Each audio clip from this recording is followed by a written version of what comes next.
Ready to send it deep to Robert Baker of the Tigers. Auburn hoping to keep their West Championship hopes alive against 2-4 Arkansas, and it's Baker from the goal line. To the 23, and the first man to hit him, DeAnthony Hall for Arkansas. And we'll look at the Auburn offense as it's engineered by Damian Craig, junior quarterback out of Pritchard, Alabama. And at the skill spots, Tyrone Goodson, a pretty good complimentary receiver to Gaucher. 28 catches on the year, 5 touchdowns. Jim Rowe, already a graduate in the master's program in the School of Business here at Auburn. And the Tigers with 3 wideouts and the I formation on 1st and 10 from their 23-yard line. And the tailback getting the start tonight is Marquise Cooper, very quick, true freshman out of Miami who goes all of 156 pounds on a 5'6" frame. The Arkansas defense has Melvin Bradley, one of the few defensive linemen, leading his team in tackles this year, 44 total stops. Mark Smith, consensus all-SEC linebacker last year as a junior. Marcus Campbell, also a junior, with a very prized commodity in the defensive backfield for Arkansas, experience, because he's surrounded by very little of it. They give Cooper 5 on 1st down, and on 2nd and 5, Craig showing one of his outstanding abilities, and that is the ability to tuck it and run. And he'll have a 1st down. He's brought down by Mark Smith. What ended up happening there is because of the misdirection, he's able to take a look and see that there's absolutely nobody out front. The coverage is actually pretty good, but you can see Craig right away deciding to tuck the ball and run. He has a great deal of athleticism, over 200 pounds, an excellent runner. 3rd in the SEC in total offense, and the men that he trails are both Heisman candidates. Danny Werfel of Florida, Peyton Manning of Tennessee, just a notch below that group. This give is to Rusty Williams, redshirt freshman tailback. We'll expect to see Williams and Cooper both get a lot of time at tailback. And Williams through the middle across the 40, where he's hit by Bradley and Anthony Hicks. One of the things that they're trying to do here, Auburn, is that they're trying to put some fatigue into the secondary of Arkansas. They know that their front 7 only giving up 83 yards per game in rushing, that they're pretty solid, but they want to make those young people in the secondary cover people all over the field. And because they can't get their nickel and dime packages on it with the no huddle, this is what Auburn is trying to do, is to put them in some situations that they're not comfortable. Craig this time rolling left. And had no intention, I don't think, of throwing. He's going to be a couple of yards shy of the 1st at the 46-yard line. The contain for Arkansas has been poor on those 2 particular plays. Your defensive end has to stay at home and be cognizant of the fact that you've got a mobile quarterback back there. Now they're in a pretty good situation, 3rd and short. Great opportunity for Auburn to go play action pass here. Danny Ford in his 4th year at Arkansas. 20-20-1. His record coming in. Auburn, a pretty good 3rd down team, best in the SEC, and they need just one, and they call on the fullback Kevin McLeod, who will move the chains at the 48-yard line. Shows a lot of confidence in the brothers Bowden in giving Craig this opportunity. Inevitably, you see it happen all the time. 3rd and short in a no-huddle situation, they're not sure of the substitutions. Instead of huddling up and making sure, they went with the people from the sidelines. The scrimmage had still got the 1st down. That shows a lot of poise on the part of the Auburn offensive unit. You saw Terry Bowden, who won his first 20 games here at Auburn, 13-7-1 since. This is Rusty Williams with some room off the left side, and about 8 yards on the 1st down carry. Contact from Norman Nero. Counter tray is what it's known as. Take a look at the 2 people. Here come the guard and tackle going to the opposite direction, and as a result of the bootlegs that he has had before, that enables the linebackers of Arkansas, or forces them rather, to have to be a little bit reticent in terms of pursuing quickly. They're not able to catch up. Good 1st down gain for Auburn. Williams has been the leading rusher each of the last 2 games, both starts. Fred Beasley back at fullback. He's gone back and forth quite a bit in his Auburn career. And the quick reacting defense this time surrounding McLeod, who gets the start ahead of Beasley at fullback. Vincent Bradford, weak side backer, made the first contact. Danny Ford, of course, the youngest coach in history to win a national title at the age of 33, 1981. Clemson was outstanding there. Actually, that record is a little bit deceptive. Given the tenor of the program when he came in, he really has done an excellent job. Don't forget last year, 8-5 and in a bowl game. And Craig, with the two tight ends and the power set, sneaks, and I'm not sure if he gets to the first down marker. He needed the 41. Mark Smith came up immediately, and it'll depend, of course, on where they spot it, but it's going to be close. And they say he did just get the nose of the ball across the first down marker. Now, on the other side of the ball, Arkansas is trying to hurry people in and out, trying to guess with Auburn. This is forcing them into some situations to where they're a little bit uncomfortable. Auburn now first down after first down. Arkansas is not afforded the chance to regroup and guess on some of their blitzes. They're having to play some vanilla defense, which frankly is not their strong suit. So from two tight ends to four wideouts in the shotgun. And the swing out of the backfield as Markeith Cooper, where he is at his most dangerous. Room to make some people miss. There's a marker down. Cooper good for about 8 yards. The tackle by Anthony Hicks. An excellent job by Markeith Cooper of staying behind his lineman, Jim Rowe, waiting for him to cut across. A lot of times runners are impatient. They cut in front of their blockers. In this case, he was able to wait and get the extra yardage as a result of his big man knocking down the people in front. Mac Gentry, the referee. On the offensive team, 15 yards, end of the run, first down. I think we'll get a chance to see the clip right there. Here's Willie Gaucher right at the end of the play. Right there, you can see it. Ooh, that's dangerous, too. That's a dangerous play. And hopefully Melvin Bradley, their star nose guard, is going to be all right. Gaucher catches him from the blind side. Good catch by the official. So mark the line of scrimmage all the way back at the Razorback 49-yard line and make it first and 17. Craig still in the shotgun, with both wideouts on the left side. Not much pressure on Craig as of yet, and this one he sails over. Intended receiver Robert Baker, second and 17. Good coverage by Arkansas in that set. One of the difficulties, again, with the no huddle, it's a great thing in terms of forcing Arkansas people to stay on the field, but a lot of times you don't get your continuity. And obviously when you come up first and second and 17, those are abnormal calls. Those are the kind of calls that maybe you need a little bit more time to talk about. High formation and three wides on second down. And the corner's backing off a bit. Something Auburn doesn't expect to see much of tonight. Craig finally has some pressure, and down he goes. The sack comes from 48. Carlton Bexley up from outside linebacker. And they'll look now at a third and about 20. David Sanders is the one that makes the play, though. Instead of being able to continue to roll out, watch the left of your screen. He's going to cut in and force him back to the inside. That's where the pursuit comes in. Excellent job by David Sanders, not allowing him to break through contain, forcing him back to the inside, giving Beckler the chance for the sack. Worried, a little bit worried. This drive started so promisingly. And now back to the four wideouts. And Craig with the call from the line. Deep, and a nice stretching catch for the first down. Tyrone Goodson, good for 24 yards. How many times do you see it? Auburn noted for a press defense. Take a look at the soft zone. He's going to find the seam in the too deep zone. Lets him get behind. There's just way too much grass. Look at all the grass right here. That's just too much. Arkansas not noted for playing a zone defense, only rushed 3, covered with 8, and they paid the price there. Way too much of a gap. Goodson with those 5 touchdowns, the top figure on the team, 28 catches, tied for first with Carlston Bailey. So the Tigers pick up a big third and long, and the opening drive still alive at the Razorback 27-yard line, but Auburn wants timeout. And they'll get it with 8 minutes and 47 seconds to go in the first quarter from Jordan Hare. ESPN2's presentation of college football is brought to you by Miller Beer. Taste the taste of Miller Beer, the one with the red label. Look inside the Auburn Athletic Department Museum. Quite a treasure trove of memorabilia and exhibits.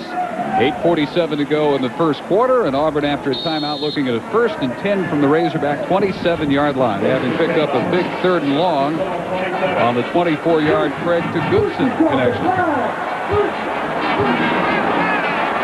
Beasley and Cooper are in the eye behind Craig, and the give is to Cooper. Already has a nickname. That's a pretty good indication how high they are on him as a true freshman. The Lizard.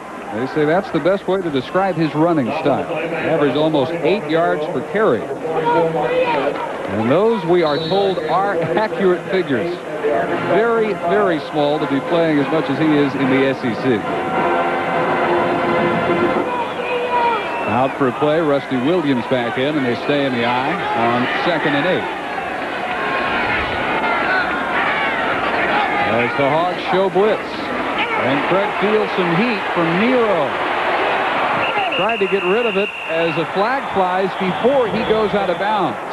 And I don't think they'll give him the incompletion. They appear to be marking him down out of bounds at the 32-yard line before the pass was thrown, and then the flag came after he had already reached the sideline.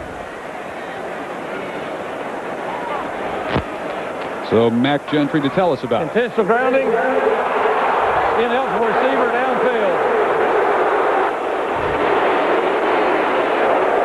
Well, as you mentioned, Gentry followed right with him step for step. He was hustling after him and looking downfield. It's a good job of the official. Oft times you'll see an official who, if he can't see beyond the line of scrimmage, will let it go. But he ran right with him, was right behind him, and evidently did not see an eligible receiver.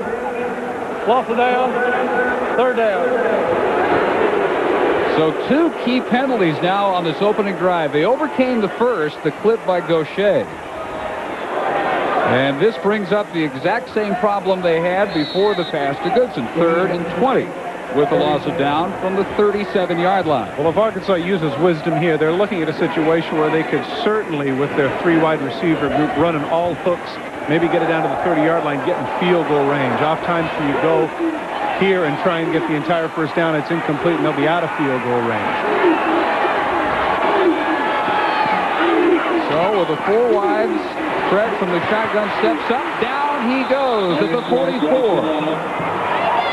Melvin Bradley, the nose guard, with his 4th sack of the season. Well, Melvin Bradley is somebody, a converted linebacker. You can take a look right here. He has the rip move. They put him at defensive end because of his abilities to pass rush. Not only does he get the sack, but he overcomes the holding by Geno James to drop them completely out of field goal position. Excellent stand by the Arkansas defense, considering the problems they had 3rd and long. So Jared Holmes trying to hang this one up and drop it inside the 10. Well, they'll settle for around the 14-yard line. Not bad at all for the junior out of Clinton, Mississippi. We'll see Arkansas with the ball for the first time with 7:19 to go after a Auburn punt pins him at the 13-yard line. A 30-yard chance for Holmes. Arkansas holds with the help of a couple of timely flags against Auburn, and they take it from their 13-yard line. Scoreless middle of the first quarter in Auburn.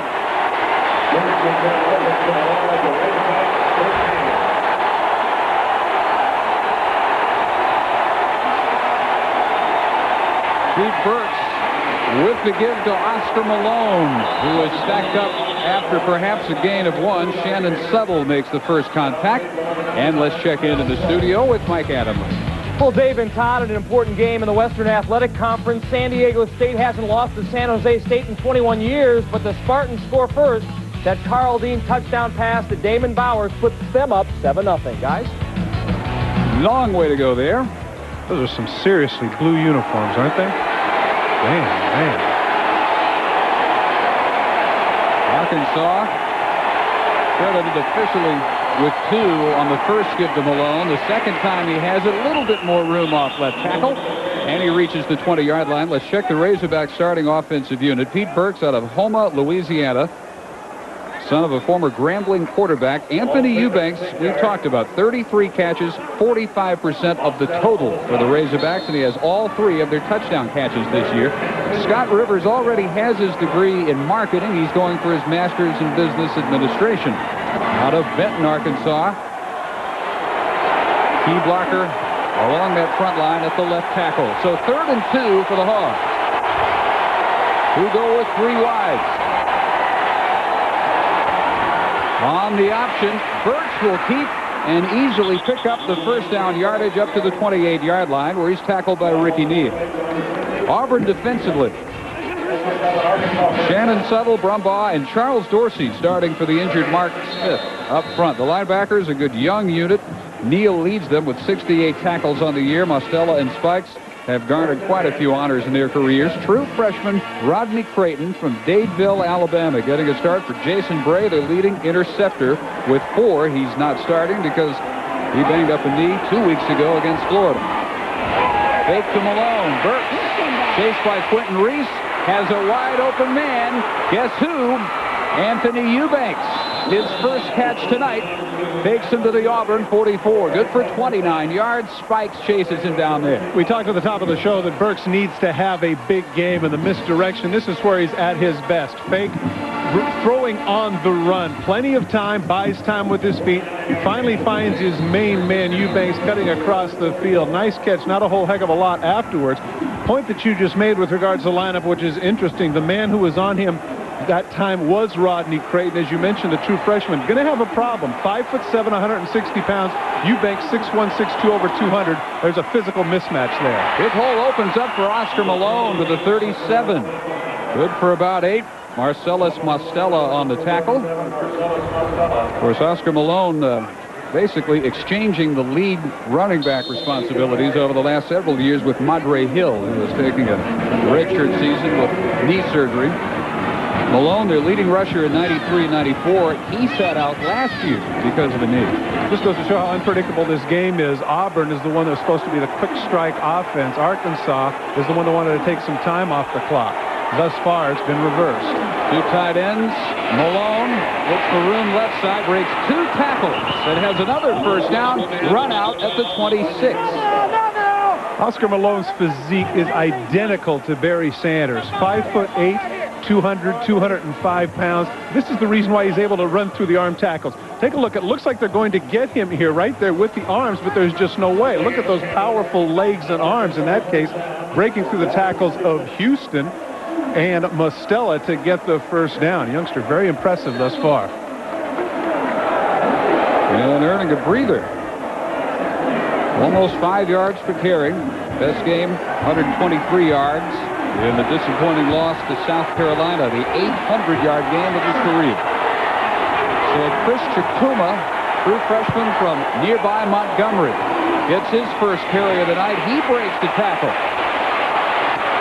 And Chikuma showing some nice movement to the 17, close for the first down. Dan Evans up from cornerback for the tackle. Running so hard, he actually whacked his own man, Emmanuel Smith, who tried to come back and make a block for him. Chikuma was somebody who was recruited very hard by Auburn. In fact, Terry Bowden confessed to the fact that he wanted, you can see right there, Smith getting whacked there at the end, but he very much wanted Chikuma to come to Auburn. Instead, he opted for Arkansas, putting together some very impressive numbers thus far. 5 yards to carry. Chikuma spins for the first down to the 15. Yeah, apparently the tiebreaker in the recruiting battle was Arkansas's fine track program. Chikuma, an outstanding 60 and 100-meter man. Very impressed thus far with the offensive line for Arkansas. Getting off the ball and knocking some people down. Brown, Garrett, Burlsworth, Alderson, and Baker seem to be doing it. Chikuma able to run through some of those arm tackles. He's quite a bit bigger back than Malone. Only 6'1", 213. Malone back in on a 1st and 10 from the Tiger 15 on the opening march by Arkansas. Malone cuts back and right through the middle of the 8.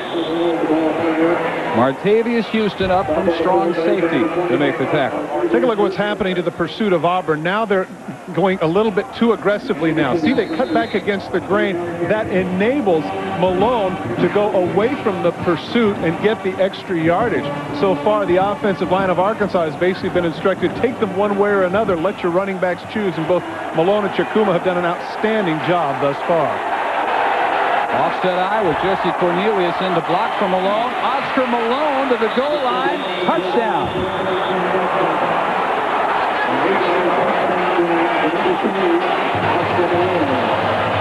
What an opening drive by the Razorbacks, who came in here as decided underdogs. Well, again, take a look at the push of the offensive line. This is a great shot for it. Where do the blue shirts end up? You see the middle of the line. Look at them on their backs. And, of course, when safeties are making the tackle, that is not a good sign. Malone, impressive this drive, but in particular, the offensive line very much asserting themselves on foreign soil. Matt Wade holds for the successful Ladderette extra point. 2:36 to go in the first. And on the 8-yard run by Malone, 7-0 Arkansas.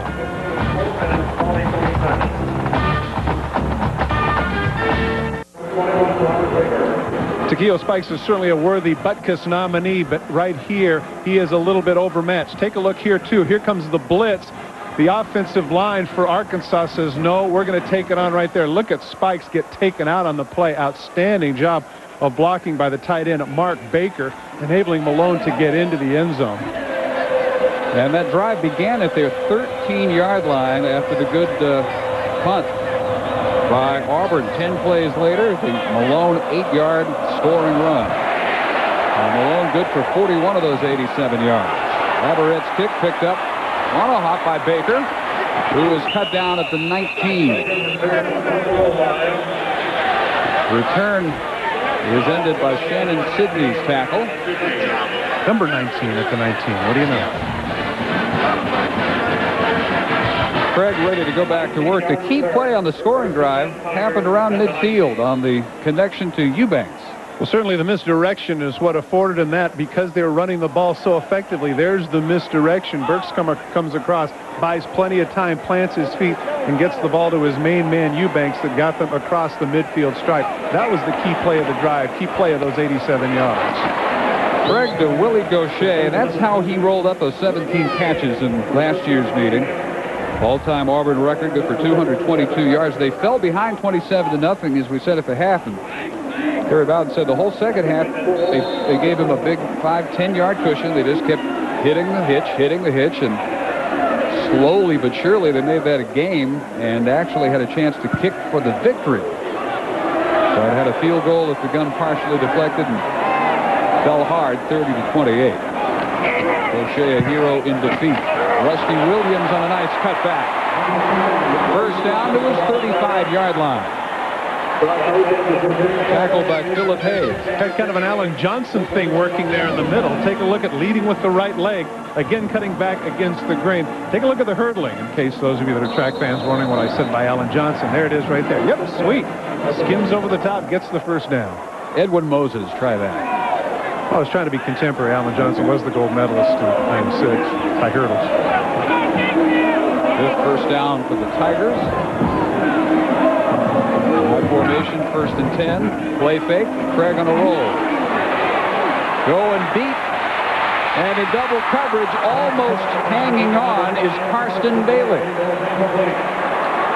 Zach Painter, the nearest coverage man. Now watch Zach Painter measure this. He knows he's a little bit behind, but he's with the ball all the way. A little pressure from the backside. The ball's going to be just a little bit short. Watch from the left of your screen. Painter measures it right there, and he knows that if he gets his hand up, he knows he can't make the interception, but if he can bat it down, which he does there, smart play. Inevitably, you'll see a guy try and make an interception, let it slip through his hands. Painter bats it down, but evidently he knocked himself a little bit silly because there he is on the sidelines. Sophomore out of Jonesboro will take a play off at least. 4 wide out, 2nd and 10. Craig running all the way.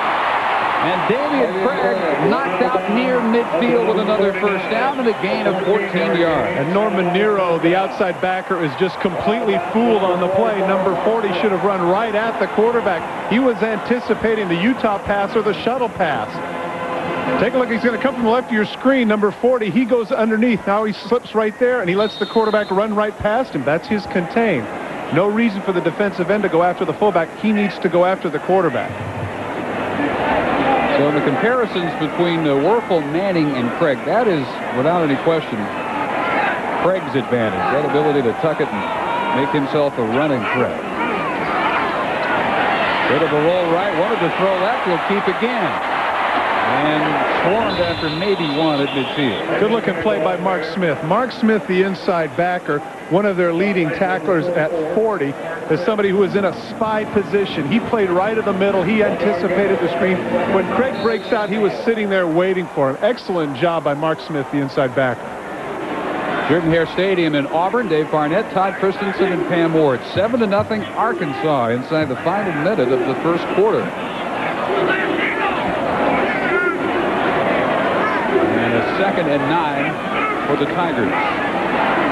Craig's swing pass is batted down, and so far has not been blown dead, I don't think. Now finally. DJ Cooper got a piece of that. You're right, I was going to say. DJ Cooper, Now they do call it. recovery. Fumble recovery by DJ Cooper at the 41 of Auburn. You know, when he batted that down, it was very impressive. He was the only one that ran after it. Now there's a lot of argument and boos here. Those of you that have followed football for a long time, remember the AFC Championship game in the 1968 season. It's possessed by the defense. Their ball right here. What direction does the ball go? Where are his feet? Look at where his feet are when he stands. Okay. Where's the ball batted down? Now, it appeared to me, if we get a chance to look at it again, where he bats it down. Okay. It's heads up on the part of Cooper. Now, watch as he bats it down. Is the ball going forward? Is it going to the side? Boy, that's close. That's awfully close. But the official evidently felt that the combination of the angle, the way it was batted down, was a fumble, but give an awful lot of credit to Cooper for being heads up enough to go after it and recover it. Fans absolutely hate the call. Chikuma bearing the brunt of Auburn's anger at the 40. The story that I wanted to finish, trying to pay attention, trying to get the attention of those who are a little bit older, will remember the 1968 AFL then championship game when Charlie Smith of the Oakland Raiders just let a ball go with 4 minutes remaining to score 24-20. Recovered by the Jets, they went in for the touchdown. People forget if Charlie Smith would have jumped on that, there never would have been that great Super Bowl III for the Jets. Hey, maybe it was all part of the, it was meant to be, the big plan. End of the first quarter here in Auburn, and Arkansas, after an 87-yard drive, holder of a surprising 7-0 lead.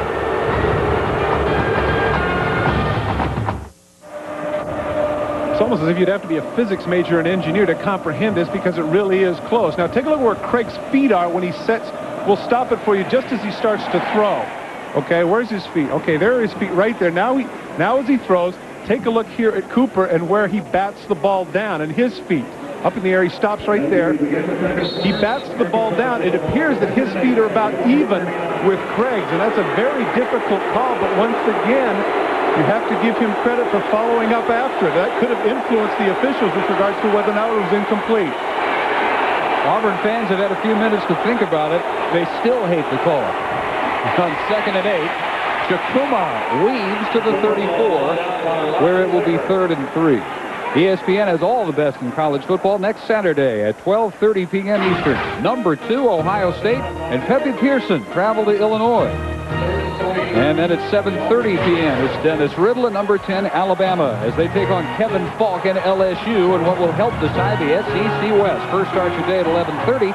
College football game day. Keep ESPN tuned in at 7 and 10:30. It's the Residence Inn College Football Scoreboard Show.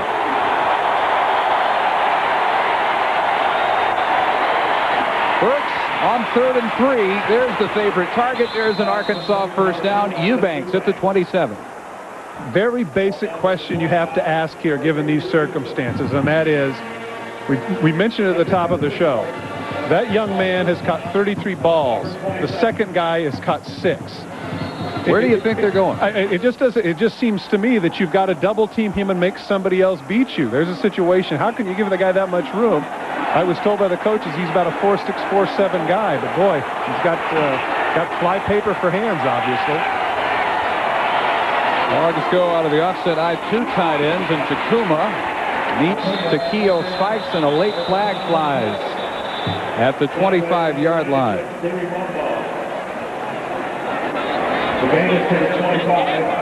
How big it would be for Arkansas to go up 14-0 on the road, where Danny Ford says they really need a confidence-building victory. Holding, offense, 10 yards for quarter foul, first down. Danny Ford, since an 8-2 start last year, has lost 7 of 9, and 5 of those 7 losses have come to current top 12 programs. Terry Bowden has beaten in 2 out of their first 3 meetings. Terry Bowden's the one that's got to be concerned right now, and he even confesses to the fact that he doesn't stick his nose into the defensive meetings. It's a time right now where maybe he wishes he would have, because the offensive line for Arkansas has been very assertive, and quite frankly, the defense for Auburn has looked a little uncertain. After the hole, 1st and 19 to go. Whistles as soon as the play fake to Chikuma is executed by Burks, and another flag. This one thrown in the secondary. And Mac Gentry's had a busy first half. Delay, offense, 5-yard penalty, first down. You know what? That's unfortunate, because there's a situation to where someone must have started the clock a little bit too quick when they were talking about the penalty, because they're in the huddle and they came on the line of scrimmage. That seemed awfully fast to me. But now they're faced with 1st and very long. Got a chance, though, to get into field goal range. Second Arkansas penalty. Those 5 losses in the last 9 games, twice at the hands of Florida, North Carolina, Alabama, LSU, that love to knock off a ranked program here. Chikuma spins, dropped by Ricky Neal at the 41. Let's again check in with Mike Adamler. Well, Dave and Todd, 2 teams trying to keep their second-tier bowl hopes alive. Stanford and UCLA in Pasadena. Stanford's fine running back Mike Mitchell, who has had 120 yards in each of his last 4 games, scores from 10 yards out, is 7-7. Got Next, Michael. Arkansas from the 41, looking at second down and 24. They need the 17 of Auburn to keep the drive going.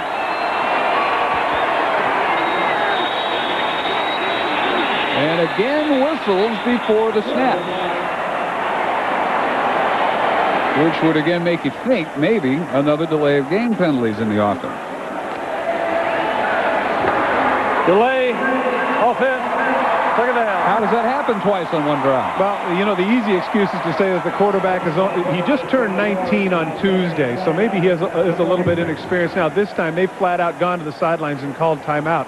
They need to regroup and find out what's going on, because needless to say, they're going in the wrong direction, but they're up 7.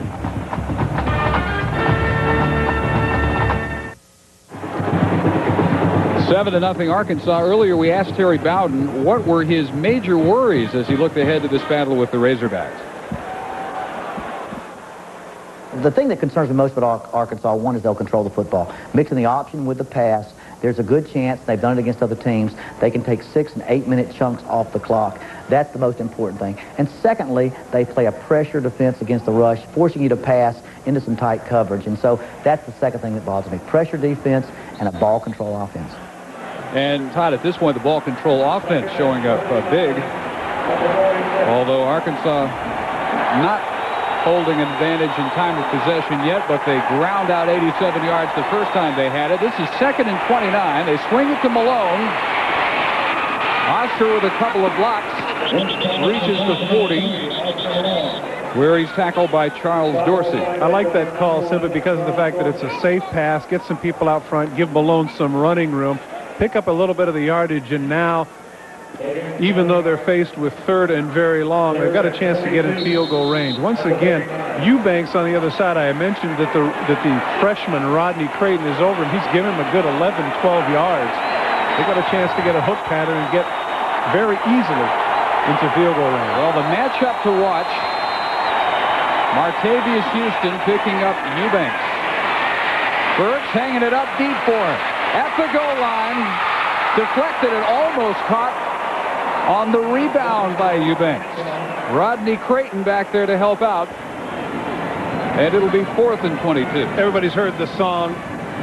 I Only Have Eyes for You. It reminds you a little bit of Brett Favre and Sterling Sharp during those years. Had a chance to get the hook pattern underneath. You saw it just go past, but he throws to Eubanks in double, almost triple coverage. Is lucky that he didn't get this ball intercepted. Good coverage on the part of Auburn. A break for Arkansas. Broken up by Brad Ware. Matt Waite They'll try to do it as Auburn counterpart did so well, and that's pin this one inside the 10. But a little too much. And a net of just 19 yards on the Matt Wade punt. We'll have Craig setting up from the 20. Need to give a little credit to Auburn simply because of the fact that the turnover put them at the 40-yard line. They actually pushed them backwards. And so Auburn trying to establish themselves, seeing as to whether or not their offense can now follow suit.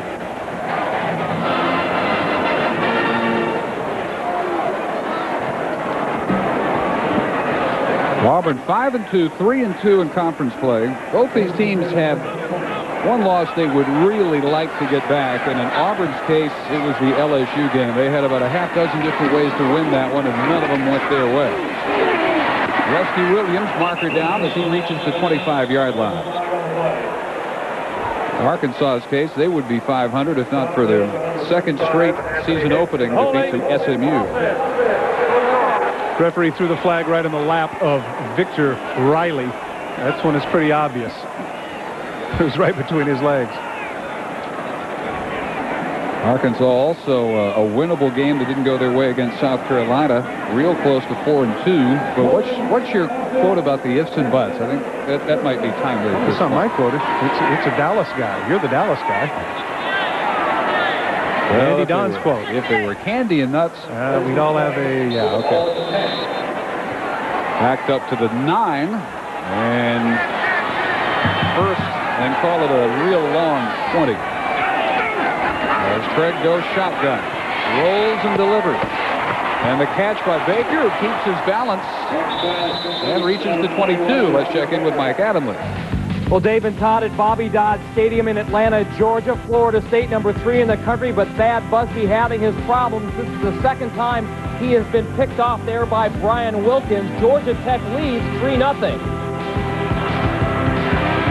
Boy, not very often you see Florida State shut out in the first quarter. Oh, once again, there's a situation where the backup quarterback's the most popular guy. Everybody's begging to see Dan Kendra, but after Busby, there it is, Bad Busby, beat Miami in Miami.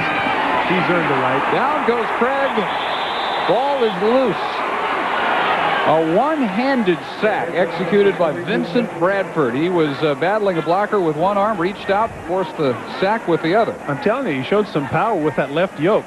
Take a look, you're going to see him.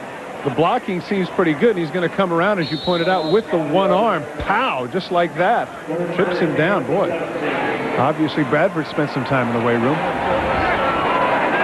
Only Bradford, Mark Smith, among the Razorback defenders who started in the last meeting, are currently on the field. They had a brutal year in terms of injuries. 3rd and 13. And Craig with room, pump fake, going to keep and come up about 4 yards shy. And the Tigers will have to punt from the 26. Arkansas is really trying desperately not to let him get outside. Both cases, the defensive end and the linebacker came up, forcing him back inside. He did have a nice run, but he did not get the 13 yards. And Arkansas defense asserting itself. Evidently, it's clear that the secondary for Arkansas is playing a lot better than it has in previous weeks. Jared Holmes, a throwback, handles all the kicking duties, punting and placements as well. Beauty here. Nose down spiral that drives Eubanks back. And good thing he reaches out and grabs that out of midair, because it did look like it had deflected off his fingertips. A 53-yard boot. Eubanks manages a 4-yard return. 7-0 Arkansas. 9 minutes plus in the second quarter. Arkansas 7-0. 9:05 to go in the second quarter. Last year's Arkansas-Auburn matchup on ESPN, about as good a game as there was to watch all season long. With more memories, here's Pam Ward.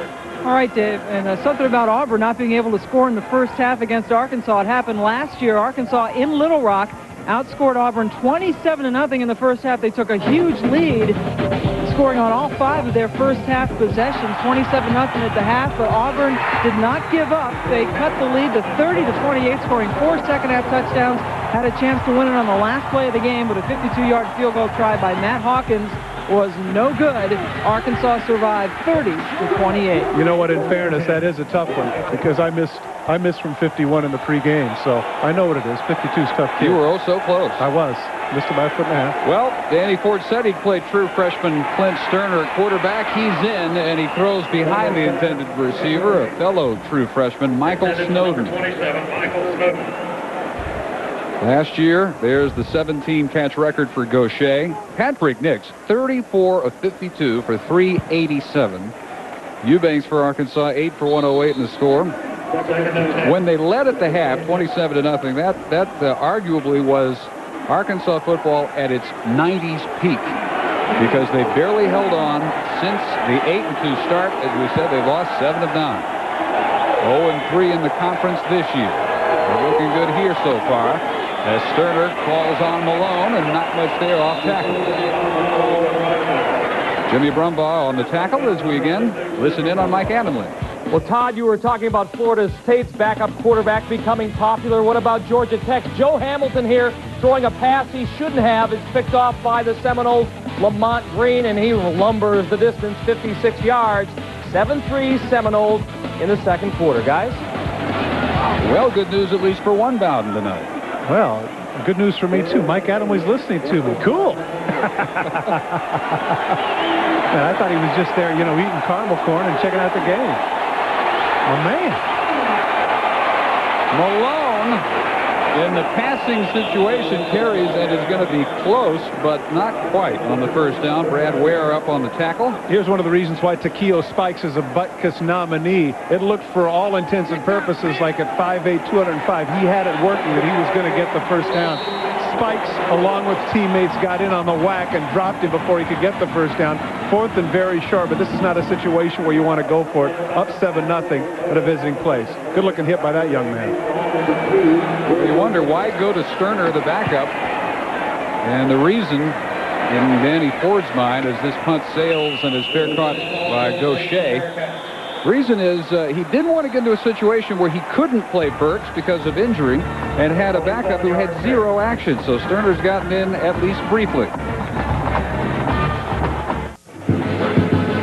7-0 Razorbacks. Middle of the second quarter. Dave Barnett, Todd Christensen, Pam Ward from Jordan Hare Stadium in Auburn, where the Tigers take over after a short punt at their 39-yard line. McLeod and Cooper in the eye behind Craig. Great fake to Cooper and fires complete to Gaucher. Willie Gaucher to the Arkansas 37-yard line. 24-yard gain. Let's again check in with Mike Adamle. Well, Dave and Todd, I am always listening. And Todd, I know you love sweet hands. Watch this catch by the man in motion, number 5, Stanford's Troy Walters. He looks to the inside, super grab, 50 yards in all, and Stanford has taken a 14-7 lead on the Bruins. Guys? Kind of like that young quarterback for Stanford. Even though they paid a price early because of his inexperience, I think that Coach Willingham made a good decision with Hutchinson. I like him. Got a future. Andy and Craig hooking up with Gaucher to the Arkansas 37. They stay in the eye Williams instead of Cooper at the tailback as the Hogs show blitz. And Craig has to step up and keep again. He's been very effective so far. Gain of about 7 to the 30. Auburn's first 3 possessions have gone thusly. From their own 23, 15 plays, but they are hit by 2 costly penalties they have to kick. And then from their own 19, a controversial fumble recovered by DJ Cooper after he had batted the pass, ruled to be a backward pass. But now back in business from the 30 on 2nd and 3. Pitch to Cooper, easily out in front.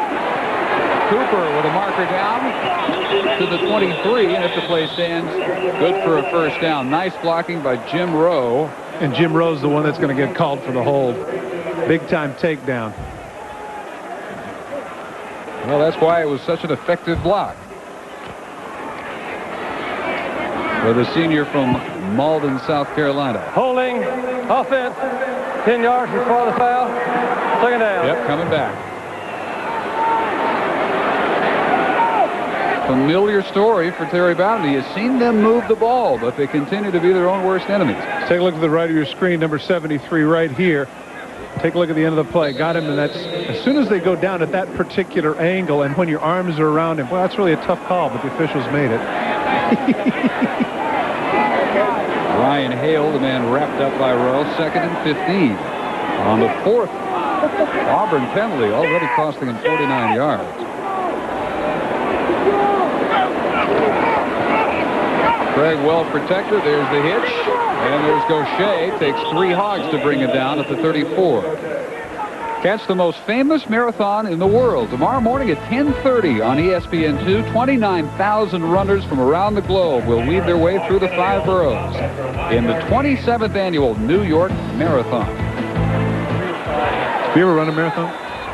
Not even close. Never have, never will. 3rd and 6. Craig pulls up, fires, leads Gaucher perfectly at the 20. 13 yards. Boy, with those two, it's just pitch and catch. Now, let me tell you something with regards to Gaucher, a young man who last season set a record, a team record, club record at Auburn for 58 catches. He's had to sit out the first 4 games this season because of some questions about his eligibility. So what I was about to say is that when he gets up and he's so excited, he jumps around. Normally I say, hey, stop showing off, but in his case, man, he's waited his turn. So he's justified a little bit of the funk afterwards. Greg quickly calling timeout. Had 7 on the play clock when he decided this was worth a discussion. 7-0 Arkansas. Tigers on the move, though. It's jacket weather here. 50 degrees at the kick, but a pretty brisk breeze blowing left to right. Somewhere in the low to mid 40s at the moment. And with 5:24 to go in the first half, Tigers look at a 1st and 10 from the Arkansas 20, and a lot of movement. Ball is snapped to Craig, who takes a knee, and we'll see who moved first. Those of you who watched the Alabama-Tennessee game last week noticed that Peyton Manning was able to do that a few times. Offside, defense, 12-yard penalty, still first down. I remember a couple of years ago when I was playing in college, we're playing New Mexico, and Robin Cole, the great linebacker later for the Pittsburgh Steelers, we caught him off sides about 4 or 5 plays, and finally he turned to me with an expletive and said, is that your favorite blanking play? And of course my response is to say, well, now wait a minute, you know, if you're not smart enough to figure it out, well, tough. At the moment it is. Strictly from the eye on this drive. Mostly 4 wideouts. Producing no point so far. Rusty Williams finds an alley. Williams to the goal line and is in. Touchdown, Auburn.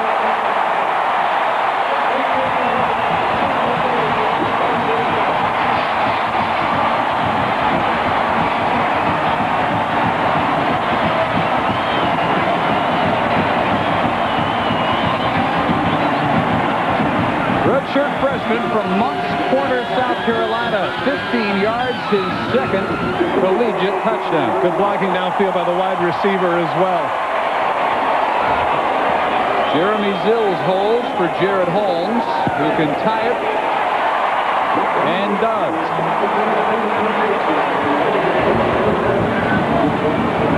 Left side of the line of Auburn is assertive here, and of course it helps when you come up 1st and 5. You put the defense on their heels, and they have no idea where you're coming. Take a look. It's a speed draw. Good block on Smith by the fullback, and the speed cutting to the outside. That was just an excellent job. Take a look downfield to the wide receiver. Watch the block by the fullback. Now as he cuts downfield, take a look at the wide receiver. The top of your screen is able to shield the man off. In that case, that was Tyrone Goodson, who enables Williams to go in for the score. Thought they'd shown all the different offensive looks and had gone back and forth. They'd moved the ball, but backed up due to some penalties. Had you wondered at what point, if ever, they would just line up and pound it at them? Well, you know, especially in light of the fact that they've got such speedsters in the backfield. They've got an offensive line that can knock some people around. Sometimes you can out-trick yourself. Put together way too many formations, and of course, the most successful ones thus far have been when he's been under the center.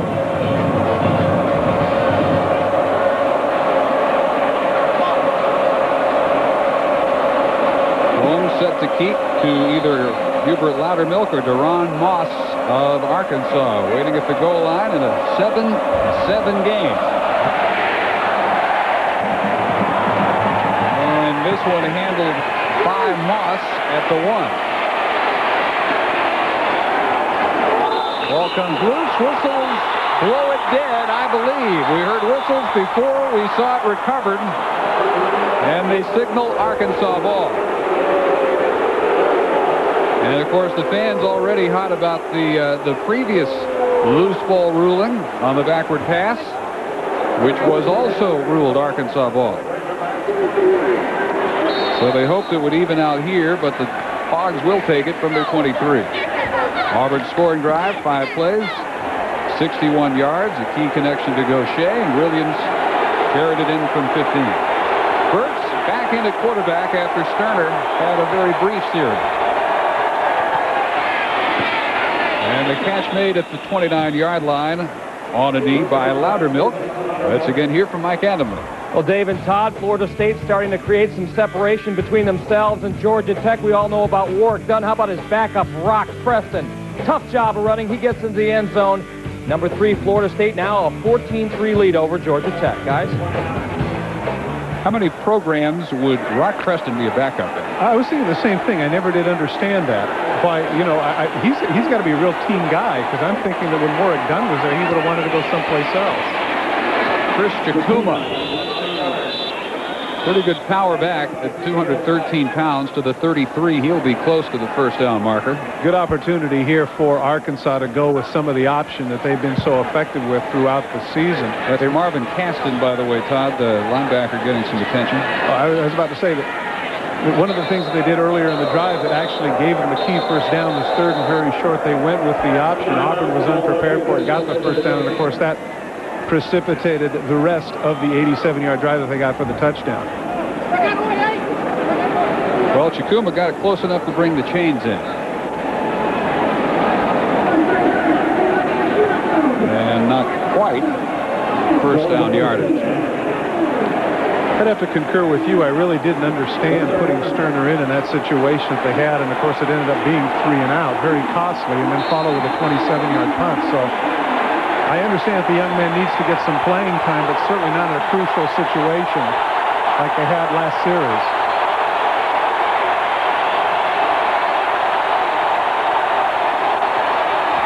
Sneak by Burks may necessitate another measurement. Gentry takes a look at it, and where they unpile it is evidently close enough where they will not need a measurement. Gentry says first down, Arkansas. I was about to say, this falls into the heading of inexact science when you come in and try to measure this from the side. But Burks at 6'2", 200 pounds, is a good-sized quarterback, able to lunge forward, and even though they didn't get the push that they needed, you can see right there, Takeo Spikes pulls him back, but not before his forward momentum carried him forward to get just past the marker.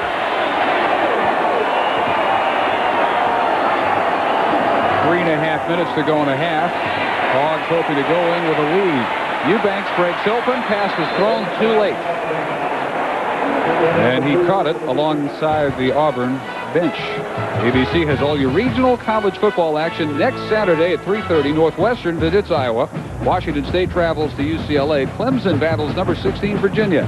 And Texas tackles in-state rival Texas Tech, a big Big 12 South showdown. Check your local listings with the game in your area. What is that called? The Battle of what? The Texas. Which one? Texas Tech. There's no tag for that. There's no moniker for that? It's just a really big game. Okay. I love it. Okay. Wow, that's funny. Burks will use Arkansas's second timeout. Well, they went with a 4 wide receiver package there, something that they have not used, or if they have used it, very sparingly here in the first half. Once again, we mentioned the fact that Burks, relatively inexperienced. Barry Lenny, of course, 4-year starter. This is his first year starting. Asking an awful lot sometimes when you go with a 4 wide receiver set to see the entire field, particularly when you're not normally a passing guy. Burks, when he enrolled at Arkansas, is one of 4. Yeah, freshen up a little bit, would you? 4 scholarship quarterbacks at that time, and since then he, as of last spring, was the only scholarship quarterback still on the roster. They've had quite an attrition problem. Well, I like his skills, but again, you know, you're learning on the move. It's not as if he's getting practice time to do this when you're having to do it out here. It's a difficult situation, particularly in front of 85,000 in a strange place. Dad quarterback Grambling. Burke says, I'm a quarterback, but I've really got a linebacker mentality. I don't mind the contact. A little bit like Craig, I guess, in that regard. I was about to say, I'm not sure his coach shares that sort of mentality or feeling. It's all well and good to be a tough guy, but there are times you got to slide. So 1 timeout apiece. 2nd and 10 Arkansas. And the give to Oscar Malone, the 36. That's all. Again, I have to wonder with regards to rhythm, and maybe that's overrated unless, of course, you're in the studio. Malone, remember, in the first drive, if I'm not mistaken, had like 5 or 6 carries for close to 40 yards. Since that time, he has not really been an integral part of the offense. He seemed to have, you know, some pretty good motion. Things were going well for him, and they went away from that a little bit. Yeah, Malone, 9 carries, 53 yards. Excellent numbers in the first half. Chakuma, 7 for 22. This is a big 3rd and 6. And on the option pitch, here comes Malone, driven out by Ryan Taylor. Ryan Taylor did an excellent job, not just in making the tackle, but in fighting off the block of Eubanks. It's going to come to the right of your screen. Here comes the pitch. Now, there's Eubanks, has him blocked. He just knocks Eubanks out, comes off of him, and knocks Malone out of bounds. That's just an excellent play by the youngster from Dublin, Georgia. And they leave plenty of time on the clock for Auburn after the Matt Wade kick. He's had a difficult first half. A pretty short effort here. And an Auburn bounce finally dead at the 41-yard line. ESPN2, your home for college football next Saturday when at 12:30 p.m. Eastern Time. Number 9, Michigan looks to sack Purdue. And at 7 p.m., Sugar Bowl champion Virginia Tech taking on the Pirates of East Carolina. And at 10 p.m., watch number 20, Utah, on the high-flying offense in New Mexico. Got to tell you, you're right. That youngster is really struggling. Only a 20-yard punt there. Not making Auburn earn their field position. Yeah, they take over their 42 in 2.5 minutes. Plus a timeout to work with. Craig well protected. Sales 1. A little bit short of the intended target. Goodson and broken up. Almost an interceptable ball for Jeremy Flowers. Good looking play by Flowers. Gets his extension out there. A little bit of a zone coverage. Watch to the left of your screen. You're going to see Craig does a good job looking off the free safety. Now comes out. Take a look at Flowers here in the extension. He needs to loft the ball just a little bit more. Just gets out there and gets a piece of it. Hits on the head of Goodson, but Flowers is the guy who makes the play. Good job of knowing where you are in the field and extending yourself to get a piece of that football. Arkansas with 2 true freshman safety starters, Flowers and Kenoy Kennedy. Deep middle, Baker spins to the 30 of Arkansas.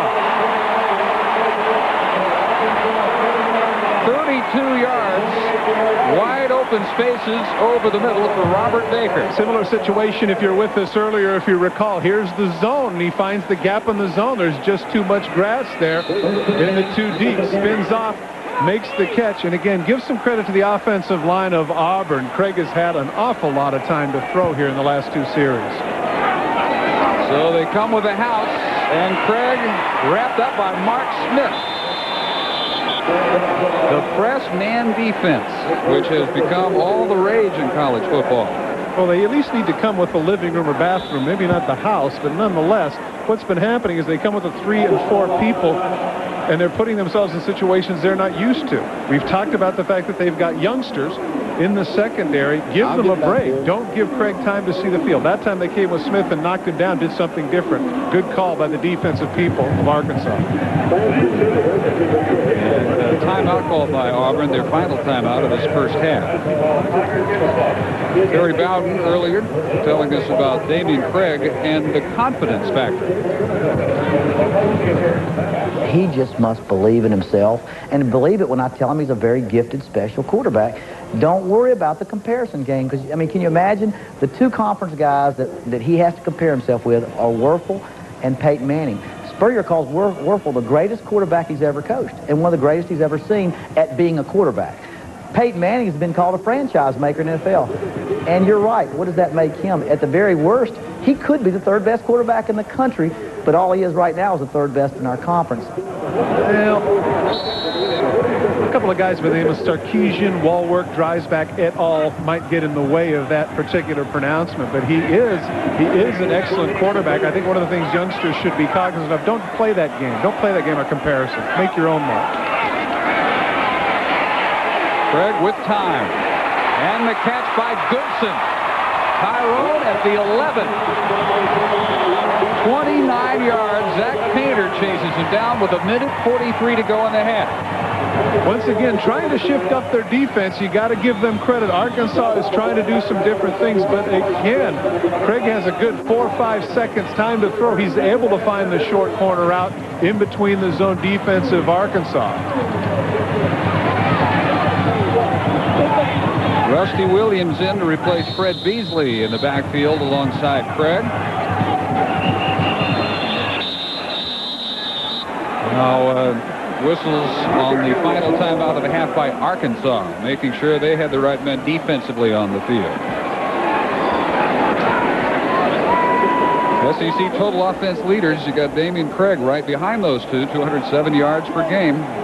And that number really suffering because of his poor showing 2 weeks ago against Florida. 7 for 28, just 82 yards. He suffered 2 interceptions and was sacked by the Gators 7 times. Another pretty good gap between Craig and Wright from South Carolina, Bobo from Georgia. Burks coming in at the number 8 position. Well, in fairness, that number 3 is also a pretty good gap between himself and the other two. But I think that Terry Bowden's point is a cogent one.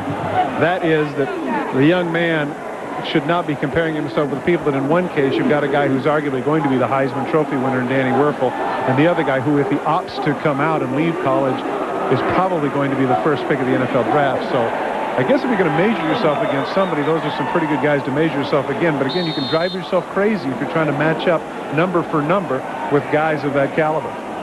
Yeah, at least go with the longest yardstick possible if you have to play that game, I guess. Which, in Damian Craig's case, he is doing with that pair. Out of the eye. Craig looking to keep. Damian Craig has an Auburn touchdown.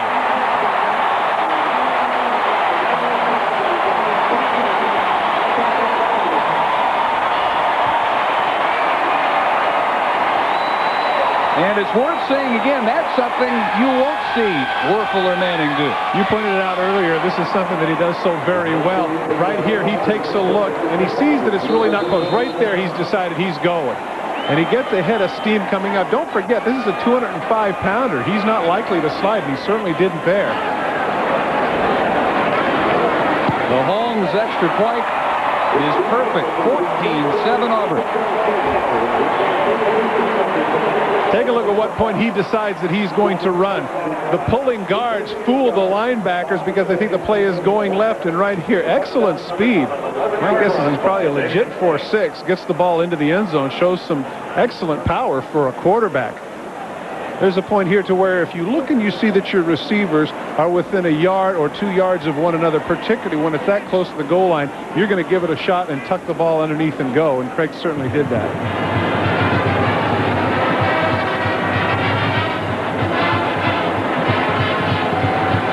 Outstanding numbers for Craig. Since this series became an SEC conference rivalry in 1992, Auburn has never led Arkansas at the half. Certainly not last year, and it was 27-0 Arkansas. Take into account, those of you at home, and at the risk of insulting your intelligence, which I seem to do frequently, the 13 rushes and 29 yards, of course, is deceptive because when he gets sacked, that goes against his rushing yards. So for him to have run for 29 yards considering the fact that he's been sacked 2 or 3 times, is pretty impressive.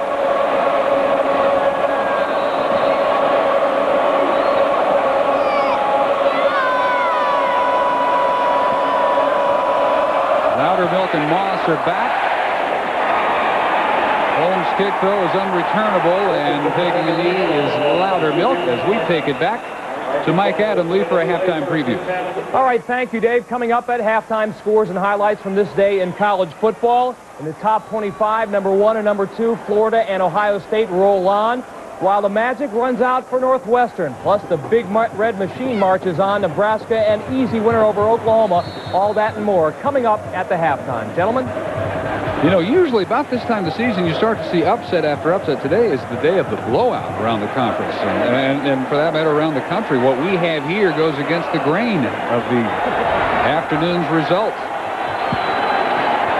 Auburn from behind to lead 14-7. Oscar Malone a step away from breaking that thing 80 yards. He settles for 20. And now, once again, something we had talked about earlier, why they hadn't done this more in the second quarter.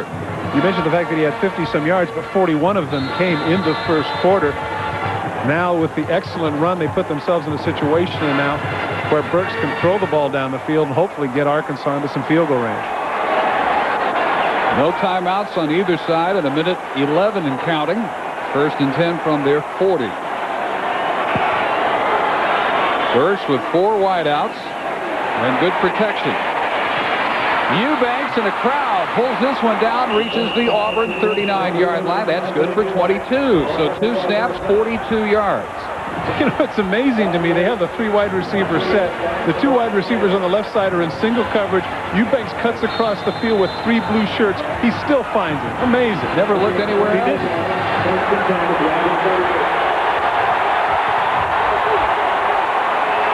Pressure from Spikes forces the incompletion. And this time he did look at a different target, Michael Snowden. Actually, that was a good opportunity for an incompletion.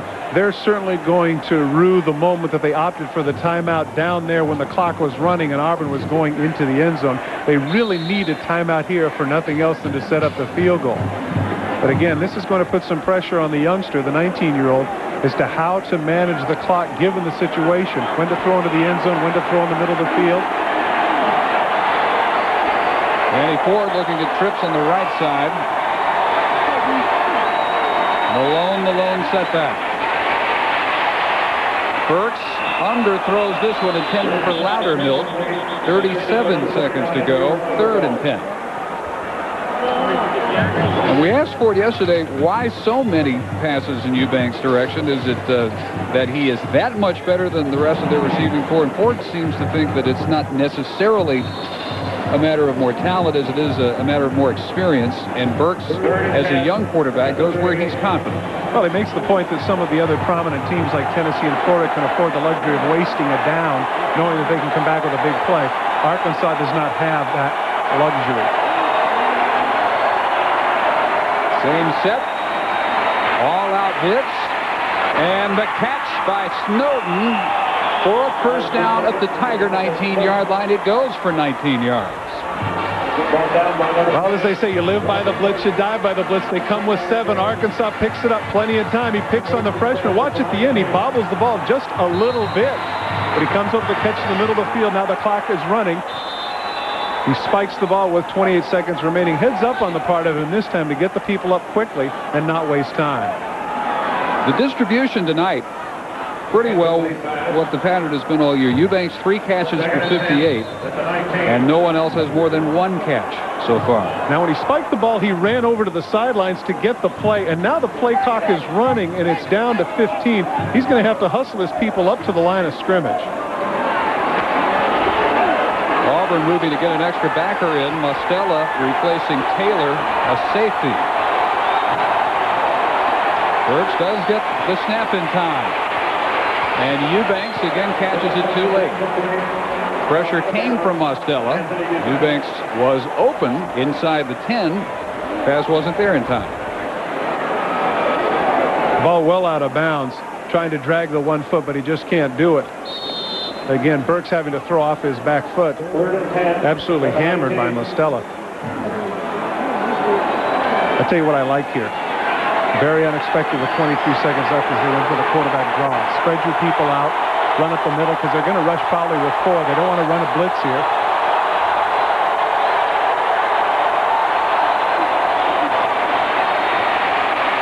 Burks over the middle on one hop for Eubanks with 4 defenders around him. He does like the zero in, doesn't he?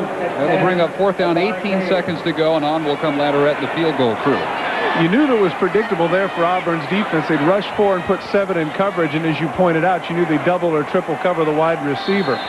But he did do his job. He got them in field goal position. If they can knock this one through, this will give a little momentum to Arkansas heading into half. Latterette on to try a 36-yarder. Wait to hold. And he hooked it. It never had a chance. Actually more of a pull than a hook. Bit of a low snap. And Latterette misses a chance to bring Arkansas within 4. Chance to take a closer look. Snap was a little low, but he was able to get it down in good shape. Really no excuse there. He just hooked it left. So with 13 seconds still to go, first half.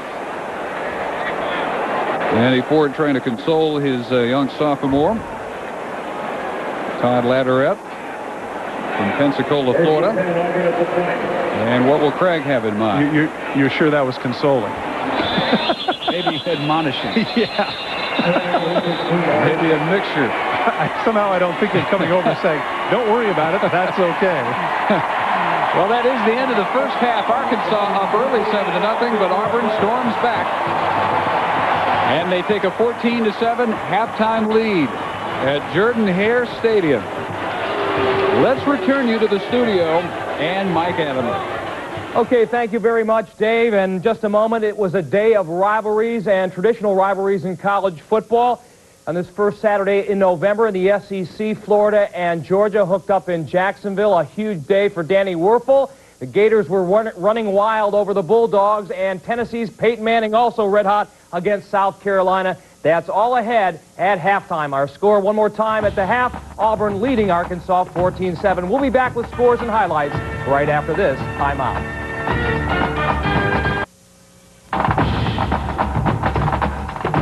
Welcome back to our ESPN2 College Football Studios. Time to catch up on all the day's court scores and highlights. Here's Mike Adamle. And welcome. Glad you could join us on this busy college football Saturday, the first Saturday of November, a day of traditional rivalries. They were renewed, in-state battles were rekindled, and conference races intensified. We start in the ACC, number 3, Florida State, taking on Georgia Tech, our ESPN game. A sluggish first quarter early on. Georgia Tech actually had a 3-0 lead, but then the Noles broke it open. Joe Hamilton intercepted by Lamont Green. He returns at 56 yards. Florida State up on top at that point, 7-3. Later in the quarter, Rock Preston, the backup to Warwick Dunn, and he runs just as hard, just as tough. He busts in from 6 yards out, 14-3 Noles. And then Thaz Busby, after throwing a couple of interceptions, finally gets on the scoreboard. He launches one skyward, and Andre Cooper gets underneath at 38 yards in all. Florida State now leads 28-3 with about a minute left to go in the first quarter. Earlier today in Jacksonville, Florida and Georgia. And Florida has scored on every possession this year against every opponent they played, but not this time, as Danny Werfel picked off by Ronald Bailey in the end zone that kept it scoreless early on. But Florida would bounce back in the first quarter, already up 6-0. Werfel hits Riddell Anthony from 20 yards out. That was 13-0 Gators. Still in the first quarter, Werfel will go back to Anthony again, this time from 21 yards out for the score. That put Florida up 20-0. They have outscored their opponents 123-14 in the first quarter this year. Florida wins in a walk 47-7. And for Danny Werfel, what a day. 4 touchdown passes in just over a half's work. A look at what Werfel has wrought, all the records he has. He did move ahead of Shane Matthews into first place on Florida's all-time passing yardage list today.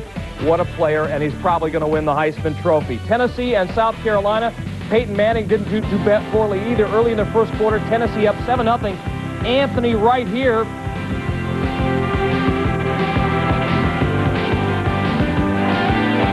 went up through a 31-yard touchdown pass, but Tennessee came back, and as I mentioned, a big day for Peyton Manning, 31-14 the final. Manning 362 yards passing, a season high, and 2 touchdowns. Now, Arizona State and Oregon State. The Sun Devils ranked 4th in the country, and this man is a superstar. His name is Terry Battle. He gets the ball at his goal line, and he eludes the kicker, and he goes all the way. 100 yards for the score. The Sun Devils go on to win 29-14, and they stay unbeaten. For Terry Battle, he had 190 yards rushing in addition to that 100-yard kickoff return. UCLA and Stanford at the Rose Bowl. Chad Hutchinson up top for the Cardinal. He airs it out to Troy Waters. What a great catch there. 50 yards in all, and Stanford up at that point 14-7. Chad Hutchinson, an outstanding young Stanford quarterback, and the Cardinal lead 14-7. That game now in the 3rd quarter. San Jose State and San Diego State. No score in the 1st quarter. Carl Dean fires to Damon Bowers, who makes a nice little move, 9-yard reception. That put the Spartans up early, 7-0. It is now 7-6 midway through the 2nd quarter. SMU and Wyoming. Wyoming continues to roll. Their record now 9-0, 5 touchdown passes for the amazing Cowboy quarterback Josh Walworth. Wow. Well, next Thursday night, speaking of the Cowboys, ESPN's Thursday Night College Football, the WAC takes center stage again. Undefeated Wyoming and their record-breaking quarterback, you just saw him, Josh Walworth, on the road against San Diego State. Kickoff at 8 Eastern. BYU and UTEP. UTEP kicking off to open up the 2nd half. The Cougars led 12-3. And James Dye, this is the most exciting kick returner in the country, or certainly one of them. Watch him go the distance, 100 yards and all. Only the 4th Cougar in history to run that long for a kickoff return for a touchdown. The Cougars go on to win it, and win it big, 4-0. 40-18, the final. They are now 9-1. They're ranked 13th in the country. The Cougars take over 1st place in the WAC's Mountain Division. Utah and Rice, and what a shocker this is. 51-10, the final. Rice wins it as they roll up 496 yards rushing. When we come back, we head to Columbus. The Ohio State Buckies, large and in charge against Minnesota. Highlights coming up next. And welcome back to our ESPN2 college football studios. The Lions Den in Happy Valley, number 11 Northwestern versus number 15 Penn State. The Penn State doesn't often lose at home twice during a single season, and they didn't today against Northwestern. The Cardiac Cats finally ran out of magic against Joe Paterno's crew in the occasional snow at Happy Valley. 1st quarter, scoreless game. Curtis Enos had a big day. He runs to the outside, and he has gone a 39-yard touchdown run. That put Penn State on top.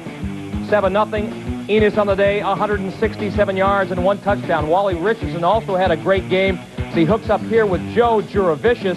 He'll slip a tackle, and bye-bye. He's gone a 63-yard pass reception, 21-3 Penn State. And the Nittany Lions go on to win it 34-9, snapping Northwestern's 13-game Big Ten winning streak. The last time they lost was in Happy Valley back in 1994.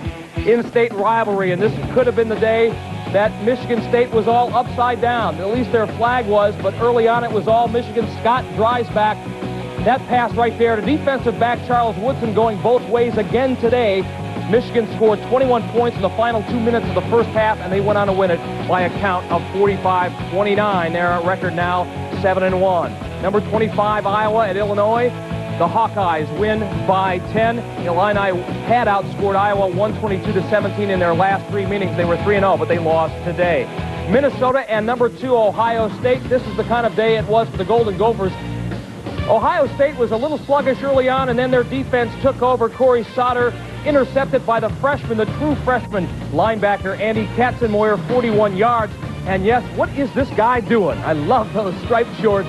Ohio State shuts out Minnesota 45-0. The Golden Gophers have not won in Columbus since 1949. Purdue, Wisconsin finally wins their first Big Ten Conference game of the year. Ron Day, a big day for him, 244 yards. That is a freshman record. To the Big 12 Conference, Nebraska and Oklahoma. Eric Moore picked off the slant pass, picked off by Ralph Brown, and watch the block by number 43, Terrell Farley, just good enough to get Brown into the end zone, 24-0 Huskers. Later in the 3rd quarter, Scott Frost finally got untracked. He'll hit Lance Brown for 41 yards. And watch what Brown does here at the end of the reception. A nice little flip. We give it a 10. Nebraska wins big 73-21 for Oklahoma, their worst loss ever. Texas, Baylor, 28-3, 28-23 the final there. The Horns hold on after having a 21-0 lead. Colorado and Missouri, again, Big 12 action here. Coy Detmer, he was out last week with a concussion.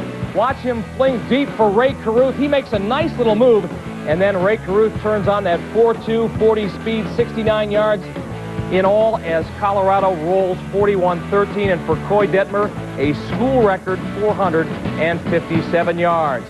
Texas A&M beats Oklahoma State 38-19, 3 touchdowns for DeAndre Hardiman.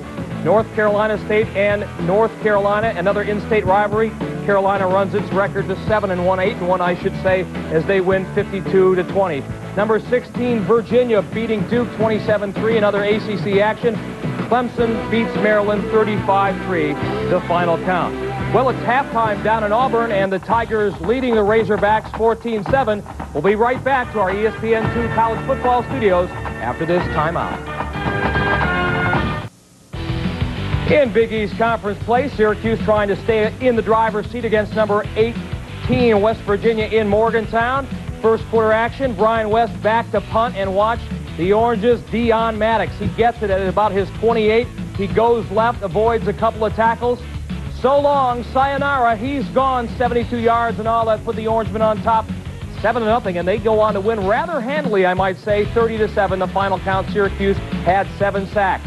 Miami keeps pace with Syracuse as they beat Temple 57-26. Temple's 36th loss in 37 Big East games. Earlier today in Dublin, Ireland, Notre Dame wins handily over Navy 54-27. For ND, their 33rd straight win versus Navy, and NCAA record for wins versus one opponent. Southern Mississippi runs its record to 8-1 as they beat Cincinnati 21-17. Cincinnati lost 4 fumbles. USC and Washington, big game of the Pac-10. Third quarter, I should say. Brock Hewer to Jerome Pathan down to the 1-yard line. Later next play, Corey Dillon powers in for the score. Corey Dillon gains over 1,000 yards in this season. Remember, he took over for the injured Rashawn Sheehy. Washington wins it 21-10. The final total yards for Washington, 594. USC just 124. Arizona and California, this one not to be believed. 4 overtimes. Pat Barnes, 8 touchdown passes. Yes, friends, that's a school record. Army stays undefeated, 8-0. They win over Lafayette 41-21. They now have the nation's second longest winning streak at 9, and their best start, of course, since 1950. Later tonight on ESPN, 10 p.m. Eastern, Colorado State taking on Air Force, a very, very important WAC conference game. Other scores across America today. Columbia finally falls from the ranks of the unbeaten. That score is incorrect. It is a final. It was played earlier today. Princeton, just 2-5 this season, 1-3 in Ivy play, beats number 24 Columbia 14-11 as the Lions drop into second place in Ivy League play. And next week they play Dartmouth. They stayed undefeated. They're 7-0. They beat Hartford. That's where I'm sitting. Harvard, 6-3. Another undefeated team, Marshall, number 1 in Division 1A, 56-25 of the Citadel. They're 9-0. And Montana staying undefeated, or trying to stay undefeated. They lead Cal State Northridge 3-0. And Duquesne now 17 straight wins as they beat Fairfield 52-7. And Dayton stays undefeated. They win it 37-35. And for those of you watching ESPN News, we send you back to our new network, or stick around for more football right here on the Deuce. And past the news, if you haven't heard, ESPN News is now on the air, 24 hours around-the-clock coverage and highlights. You'll get highlights like this today in the NHL, New Jersey and Tampa Bay. Mikhail Anderson of the Lightning takes the puck off the faceoff and beats Martin Brodeur right here. They were shorthanded. Too bad the Lightning lost by a count of 2-1. It is halftime down in Auburn, Alabama. The Tigers leading the Razorbacks 14-7. Coming up, the second half kickoff, so stay with us.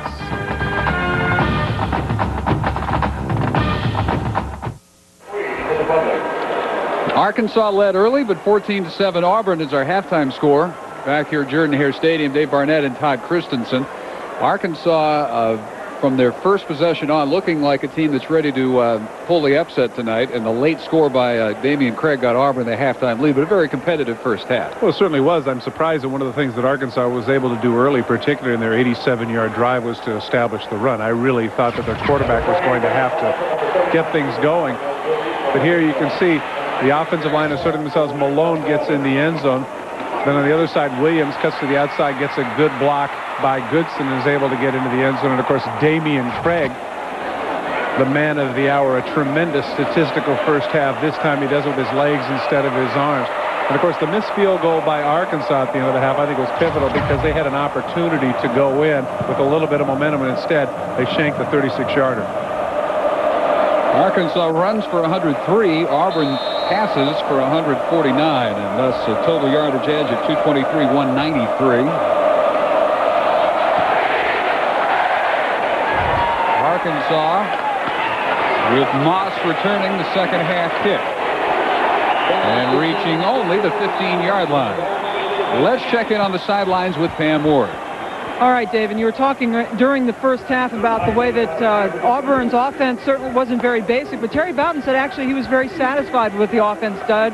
He said you have to give Arkansas all the credit, their defense, and also their ball control offense. Terry says that they just have to make things happen now offensively in the second half. Auburn under Bowden, good for about 33 points per game. They rarely hit that 33-point mark in the 41 games prior to his arrival. Starting the second half, the quarterback is the freshman Sterner, who got one 3-and-out series in the first half. Malone for about 5 here on first down. Nose guard Jimmy Brumbaugh on the tackle.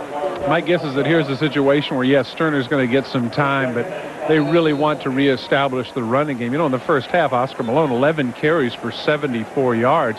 You know, they got to get the ball in his hands again because obviously he was getting in a pretty good rhythm, and the offensive line gets a chance to get off their blocks and hit some people. So got to look for Sterner in this series to be, you know, throwing 5 or 6 balls.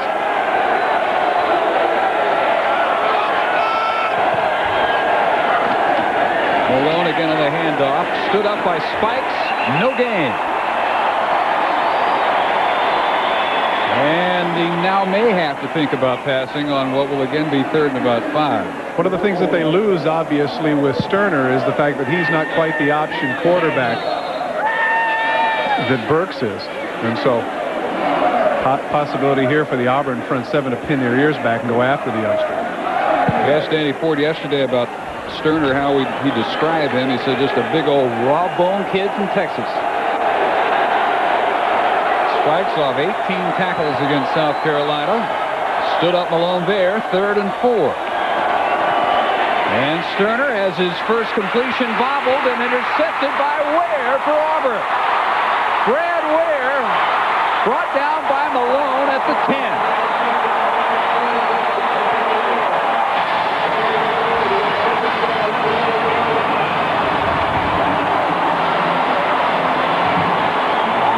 Really fault the freshman quarterback here because it was a catchable ball that Ware caught on the rebound. Absolutely not. And, of course, here's a situation where Snowden, the wide receiver, needs to be cognizant of that. Okay, if you can't get the ball, if you can't bring it in, certainly don't bat it into the air. Now, watch, he can't quite get it, and then he bats it into the air. Boy, that's a bad decision. Of course, you mentioned Ware makes the pick and an excellent run back as well. I'm sorry, that was Emmanuel Smith is the one in the air, not Snowden. It's tough. Craig off the play fake, wide open is Gaucher, and it's close to what would be 1st and goal. I thought it interesting that when Terry Bowden was talking about Gaucher, he talked about his abilities in terms of very basic, that he wasn't a real burner, was not somebody who ran terrific routes, but he certainly has been impressive this evening. Now, coming across, he's going to take a hit there. Recall earlier he had the deep crossing route where he laid out and made the catch. I think they really missed something those first 4 games, not having Gaucher in the lineup. With the 2 tight ends on 2nd down and 2. The carry by McLeod will get close to that marker. It's got to be frustrating if you're Sterner for Arkansas. Here's your first throw, and you put it right on the money, and the young man can't make the catch. Difficult throw on a slant route. Gets in the middle of the field, and he can't come up with it. And, of course, there's one of those arguments kind of like you've discussed in baseball with the team error. You know, Sterner's going to get an interception. That's just grossly unfair. Yeah. And the young man still doesn't have a completion on the college level. 2 interceptions, but no completions. 3rd and 1 Auburn. Out of the eye, the pitch to Williams, who picks his way for his 2nd touchdown.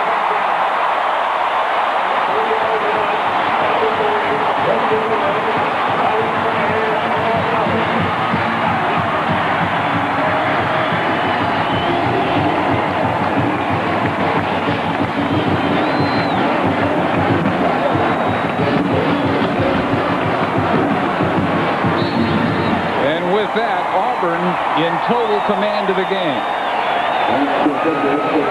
Jared Holmes for the extra point can make it a 14-point lead.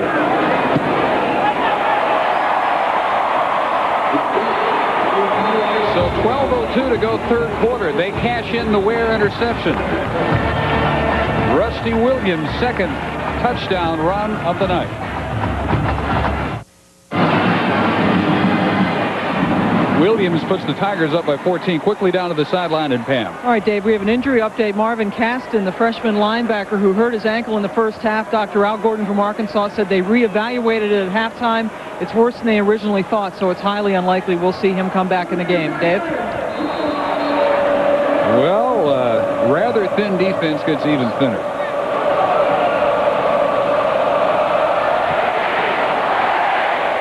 Holmes' kicks getting deeper as this game likewise gets deeper. Loudermilk about 6 yards into the end zone. And Arkansas from their 20-yard line with, it would appear, Burks back in at quarterback. Although, again, I think it bears repeating that you can't blame the freshman Sterner for the interception. Now, you can't blame him, but then again, you have to say to yourself, okay, we're down 14-7. We come out in the second half. Let's go with our best guns, and instead they go with the young quarterback. I just don't get it. Since Sterner's still in the ballgame.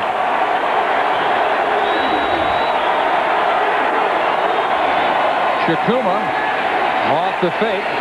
And there at last the first collegiate completion. And it goes to Eubanks, who's brought down by Ware. That's a good-looking throw. Very difficult throw for a quarterback of any age, let alone a freshman, to stand in there in the pocket and to throw the deep end, get it over the heads and arms of the linebackers, the receiver coming into the middle of the field between the linebacker and the free safety, and Sterner delivers on the money. Well, Pam tells us from the Arkansas side that there is nothing wrong with Pete Burks. This is not a case of Sterner playing because Burks has been shaken up. More experience for him. Chris Chakuma. Some power and some moves, and he's close to a 10-yard pickup to his 45-yard line. Now, you're a Dallas guy, so you remember that. Doesn't his style and his physique remind you a little bit of Dwayne Thomas? 6'1", 215, deceptively fast, and he gives that limp leg to where people hit him, and he kind of comes off a little bit. He reminds me a little bit of that. You're going way back, but yeah. Oh, no, what are you, 22? Come on. Jeez. Well, I was in grade school in the Dwayne Thomas years, but yeah, in that comparison. Good for 9. 2nd and 1. And again, Chakuma broke through the initial hit and has the first down. One of the things that's impressive, too, about Chakuma, and a lot of times 6'1" anymore, is actually fairly tall for a back, but he has the good center of gravity and the good lean. And as you mentioned, he's got the legitimate speed. 8th leading rusher in the Southeastern Conference coming in with 370 yards, better than 5 yards per carry. And best game so far of 103 yards on just 12 carries against Louisiana Tech. Do you have any idea why he spells his name with a Y? Fashionable. Okay. Hoping it catches on. Sterner. Batted down. Tried to force that one a bit into some heavy coverage intended for Jesse Cornelius, the fullback. Shows that he's not completely immobile. Does a nice job moving to his right. One of the difficulties, of course, if you're a receiver for Arkansas, you've got to come back to the ball. And he doesn't get the help there coming back to the ball, so he's actually lucky to get that one back because that was in a sea of blue. Well, some of Clint Sterner's professors at Arkansas are going to be happy to see him play because Danny Ford says when they send him the weekly grade reports, a couple of them have been scribbling notes on the side. Play this young man. Well, They get their wish. Chris Chikuma bounces it outside. Almost breaks the wear tackle. He has the first down inside the 40 of Auburn. That's 13 more yards. Something interesting that people talk about an awful lot is whether or not you have the ball in the right hand or the correct hand.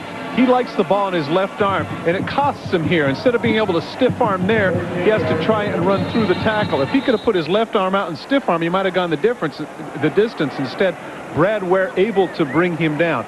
Interestingly enough, though, so I'm not going to sound like I'm criticizing the young man, take a look at Emmitt Smith next time you watch a Dallas game and see how many times his ball goes in the right arm. Almost never. I don't think ever. Yeah. Strictly a left-handed runner. Off the play fake, Sterner steps up, hangs this one for Loudermilk on double coverage, and almost picked off in the end zone. You and I sat in the office of the defensive coordinator, Bill Oliver, and to a man, we bring people up and he says, oh, he's struggling, oh, he's hurt, oh, nothing special. And all of a sudden the name Brad Ware comes and says, that boy can play some free safety. And he has had a good night tonight. Not only batting down the balls here that you see, but of course he had the interception earlier, and of course he just had the tackle on Chikuma that prevented him from going the distance. Good looking free safety, number 27 for Auburn. Left school, left 2-a-days for all but 1 day. Went back to Powder Springs, Georgia, because he was homesick. Boy, they're glad he came back.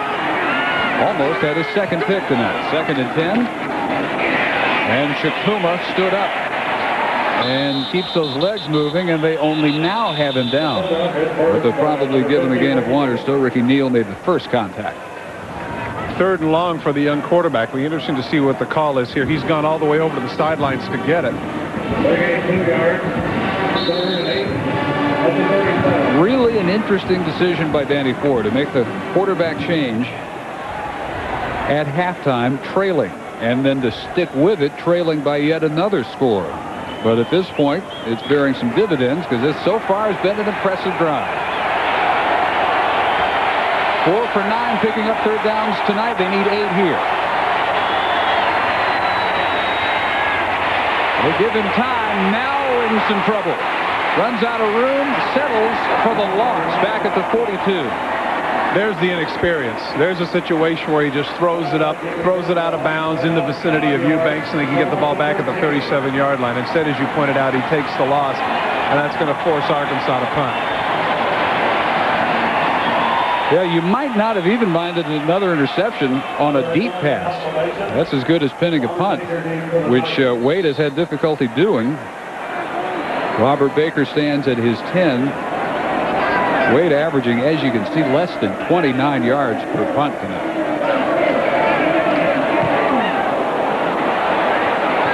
This one a wobbler, and it finally takes a Razorback hop. Something we have not seen Wade benefit from tonight. All the way to the 5, and he does his job. 37-yarder. 8:41 to go. 3rd quarter, 21-7 Auburn.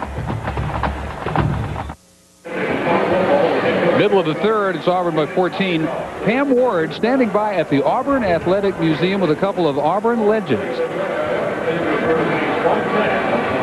Dave, there are a lot of multimedia exhibits here that really let you get inside the game. Now, if you've ever wondered what a quarterback and a coach talk about on the sideline during a timeout, well, let's listen in to Pat Sullivan and Shug Jordan. Pat, why'd you call a timeout? Coach, I don't like the alignment of the linebackers. We don't need to waste a play. All right, Pat, but they in the defense we want. They've been pitching in on 1st down at the goal line. Run a 27 slant. Coach, they'll kill that play. Don't tell anybody. Keep the ball and roll out around in. Hey, we at the goal line. We got to light up like a Christmas tree. Boy, what a smart mouth on that Sullivan kid. You can't talk to a head coach like that. Are you sure the one guy wasn't doing all the talking? Kind of an Edgar Bergen, Charlie McCarthy thing? It's pretty cool. Rusty Williams for maybe one. There's all kinds of stuff at that museum. They have put quite a lot of ingenuity and energy into the Auburn Athletic Museum here on campus, including animatrons. I don't recall seeing animatrons at any other athletic museum I've ever visited. Nor I. 2nd and 9. And second time we've seen this. They get the snap to catch Arkansas offside. And this is just not a good situation for it because you certainly want to pin Auburn deep. But instead trying to make the play is Melvin Bradley, and they're able to entice him to go offside. Unfortunate for Arkansas. 2nd and 4. Not a happy man right there. Trying to encourage. Once again, we pointed out the fact that this is an extremely young team. He said to you, Danny Ford did, that this is the youngest team he has ever been around. Clemson, Arkansas, any place. So he has to deal with some of those mental mistakes. 2nd and 4 rather than 9. Williams coming right. Flag is down, and Williams cut down hard as he reaches the 11. Big time hold by the tight end. Jesse McCorvey just latched on, and that's going to be moved back half the distance.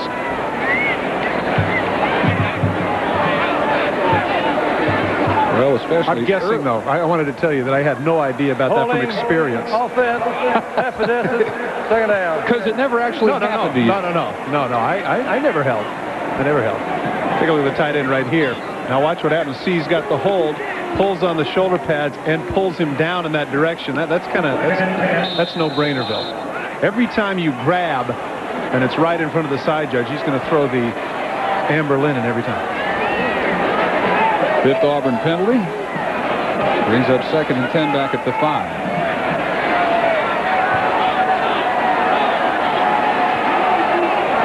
Arkansas last in the SEC in turnover ratio. Here would be a great place to force one, but it's going to be a 1st down game by Fred Beasley.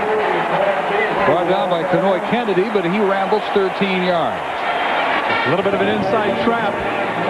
They give the illusion that they're going wide. Look, everybody moves. Take a look at the trapping block. Excellent job on the part of Victor Riley, the offensive tackle, who cuts across, gets in the backer's face, enables Beasley to get out for some breathing room. Can't quite decide where to put Beasley. He's gone back and forth, tailback to fullback. Started at tailback the first 5 games. I like him better at fullback, and they get Cooper and Williams, a little bit quicker guys. Action at tailback. That one sails out of bounds, intended, roughly speaking, for Karsten Bailey. Strange as that seems, that was actually a pretty good play by Damian Craig. He does the misdirection. Arkansas is not fooled, and it's a one-man pattern to that side of the field. Both the outside backer and inside backer are going to be in his face, so rather than take the loss, throws it out of bounds to live for another day. 2nd and 10 at the 18. Chilly, breezy 44-degree night in Auburn, Alabama. Is it really? Yeah. 44? It was like, what was it yesterday? It was like 77 or something. Norther blew in. Football weather. Here in the South, Rusty Williams not able to get that corner turn. He runs right into the weak side backer, Anthony Hicks, senior out of Arkadelphia. Big play here for the defense of Arkansas. It'll be interesting to see here whether or not Auburn tries to draw them offside again. That certainly has been effective, but there have also been some other 3rd and long situations that Auburn has been able to convert. So Arkansas needs to be aware of that, which I'm sure that they are. The chess game here is whether or not to rush, as you pointed out, the house earlier, to go to 3-4 men rush, see if they can cover underneath. Well, Auburn showing you tonight why they are the best in the league at converting 3rd down. This is a tough one, though. A long 9. Craig has to step up and run for his life. And he may have the 1st down. They're going to mark him just short of the 29-yard line, and he needed to get just short of the 29. Rusty Williams, the running back, does an excellent job downfield, and here's the question as to whether or not this could have been a clip. Watch as he comes into your screen, and watch number 3, Rusty Williams, the back. Now he breaks out, comes out. Now watch the block here. Watch to the right of your screen. Is this a clip? Nope, it isn't. Good block by Williams. He's able to push the defender out of the way and enable Craig to run for the 1st down. And a good job by Craig, knowing, even though the markers were on the other side of the field, where he needed to get, because he went right where he had to go for the 1st. One of the difficulties here for a defense that drives you crazy is you get a good rush, you flush him out of the pocket, you cover everybody, do an outstanding job with all of that, and the guy still runs for the 1st down. Very disheartening for a defense when that happens to him. And a defense that's been on the field quite a bit here in the 3rd. Gradually maybe wearing down.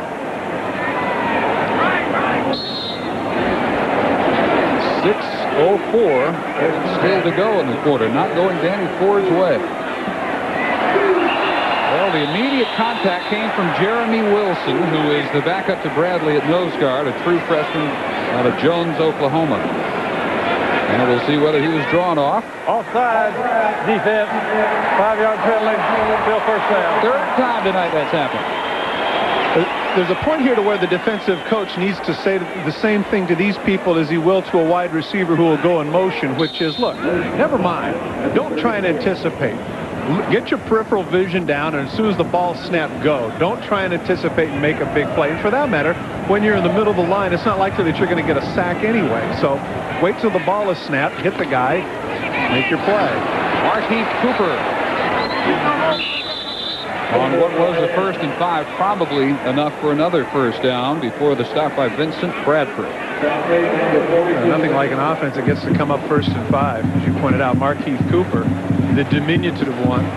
But then again, they got a diminutive one there coaching for them. Pretty good-looking NFL running back by the name of Lionel James, who I had a chance to chat with during the pregame. Led the AFC in receiving at 5'6" for the San Diego Chargers. The train. That was ready to snap it, but they hadn't yet moved the chains.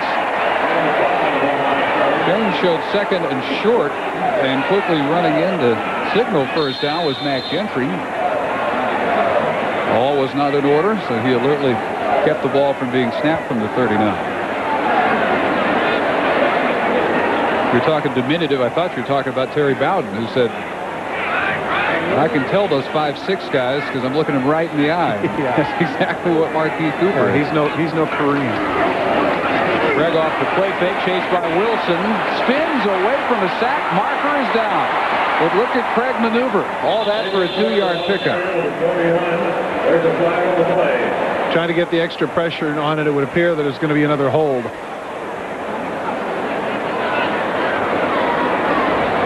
Danny Ford still wondering how he avoided that sack. Holding, offense, 10 yards to 12 foul, first down. Almost as good, although it will again be first down. They will march him back quite a bit because that spot foul occurred at the 32. There's number 60. You can see right there, he just tackles him and falls on top of his leg. That was Leonard Thomas trying to prevent the sack. Fair amount of holding penalties for Auburn tonight. Thomas, senior from Columbus, Georgia, preseason All-SEC guard. Now 1st and 27. Quick hitter to Kevin McLeod. Let's check in for a UCLA Stanford update. Mike Adamley. Well, Dave and Todd, a seesaw affair going on at the Rose Bowl in Pasadena. The UCLA Bruins, Cade McDown, a little improvisation going downtown to Keith Brown. 37 yards in all, and the Bruins back on top by 3. Matchup that looks like it may come down to who has the ball last at the Rose Bowl tonight. In our third quarter, Auburn asserting itself after leading just 14-7 at the half.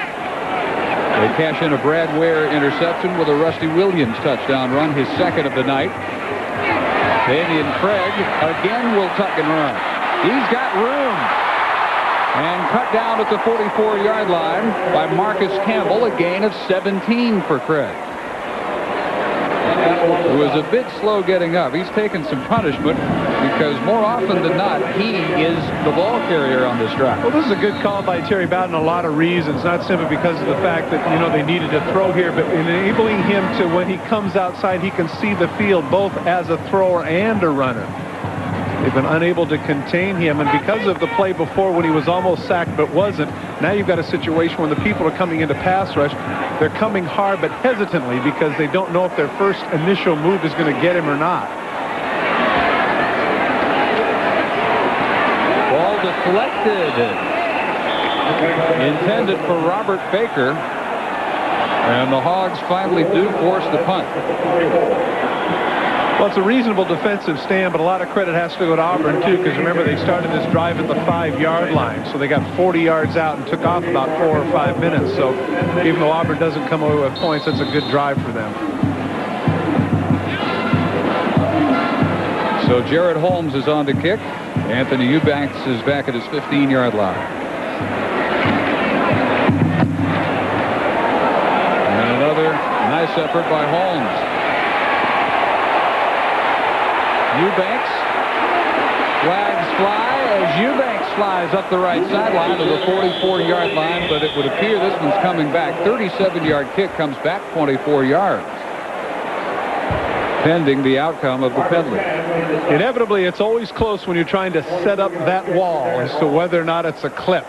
The first block that I was able to see seemed legitimate, but the second one seemed that it was in the back, and that's the one that brought 2 or 3 flags, and as you pointed out, it will come back. Have a block in the back. Half a distance. First down. 2 minutes and 50 seconds in the third quarter in Auburn, with the Hogs trying to cut into a 14-point deficit.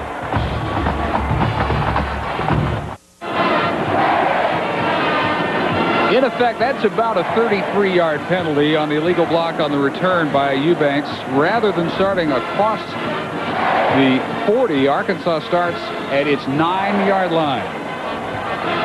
2:50 to go, third quarter, 1st and 10. Hogs remain under the freshman Clint Sterner at quarterback. We have not seen Pete Burks in the third quarter.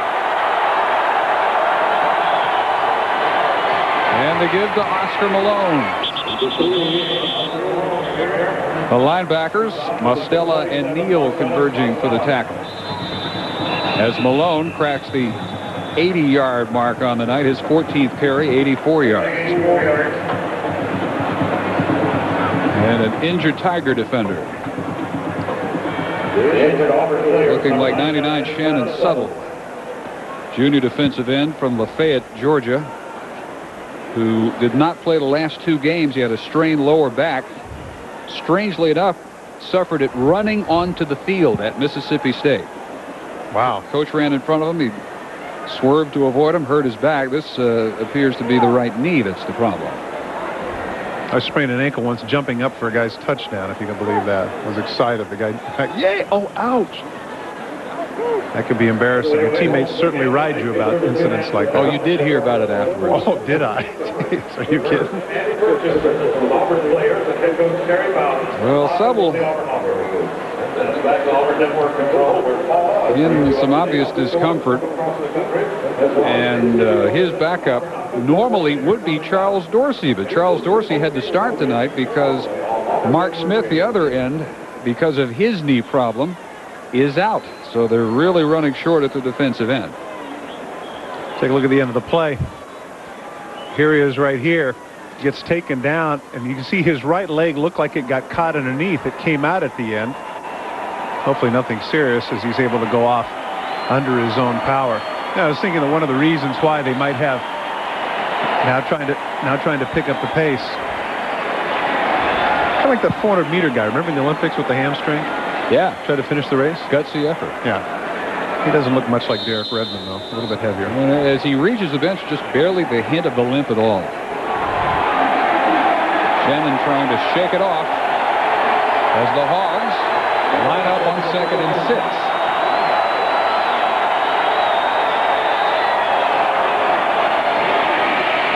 Malone does a good job salvaging that play. Looked like it could have gone for a loss. Weaved right, then cut back to the middle. And Takeo Spikes meets him at the 17-yard line where it's going to be 3rd and 2. You know, you pointed out the fact that Danny Ford talked about Sterner and the need that he has for some experience. Let's not forget, as we pointed out, Burks is a young man, a very young man. He just turned 19 on Tuesday, and he is a true sophomore. So when we talk about giving the youngster experience, it's not just about the freshman. I think that, you know, it's just a personal opinion, but if this guy's your starter, I kind of think you have to ride with him, because you wonder how this will affect Burke's confidence. Point to consider. Oscar Malone bounced off the pile, tried to get to the 19, and I don't think he's going to get there. Big stop by the Auburn defense. Evans and Houston coming up to help out from the secondary, and they did not get the first. Well, you're right. Again, you've got the 205-pounder, and he is strong. Cuts in. There it is. All he has to do is get across the line, and you're right. There's the body underneath. Contributing to the play, as you mentioned, though, was Leonardo Carson. He's the body he ran into there in the interior as the others finished him off.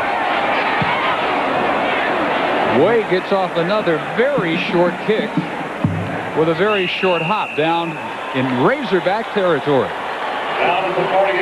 30 yards. Wade apparently really bothered by about a 15-mile-per-hour breeze this evening. Start your college football weekend off next Thursday with ESPN at 7:30. Chris, Coach, and Kurt will tell you what you need to know for Saturday. Then at 8 p.m., undefeated number 17 Wyoming travels to San Diego State. Wyoming undefeated. They are impressive. They whacked SMU tonight. That should be a fun game. I'm guessing more than a few points on the board for that one. 50 for the winner, maybe.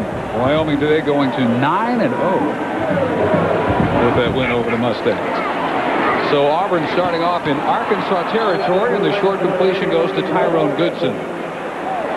Driven out at the 45 by Vincent Bradford. You know, on the WAC, a lot of the talk quarterback-wise centers around Steve Sarkisian and Mike Fouts, but Josh Walwork of Wyoming is somebody who I think is pretty close to 30 touchdown passes now.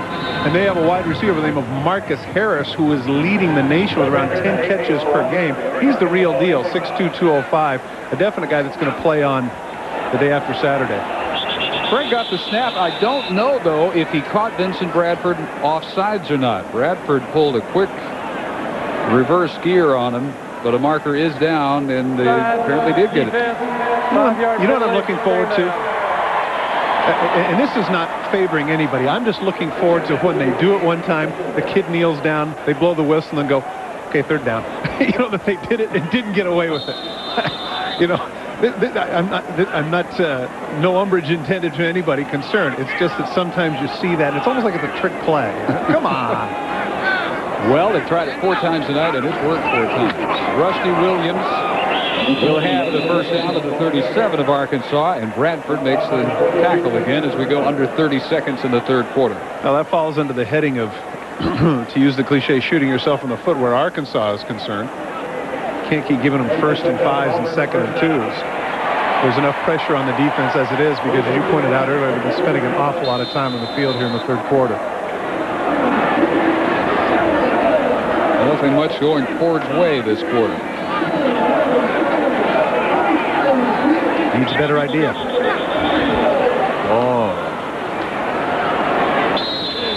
Oh boy. You know, we've got a long way to go tonight. Don't drive me out of the booth yet. Must be the end of the quarter. Now that is the end of the third quarter. Jordan Hare Stadium in Auburn, where the Tigers take a 14-point lead to the fourth, 21-7 for number 24 Auburn.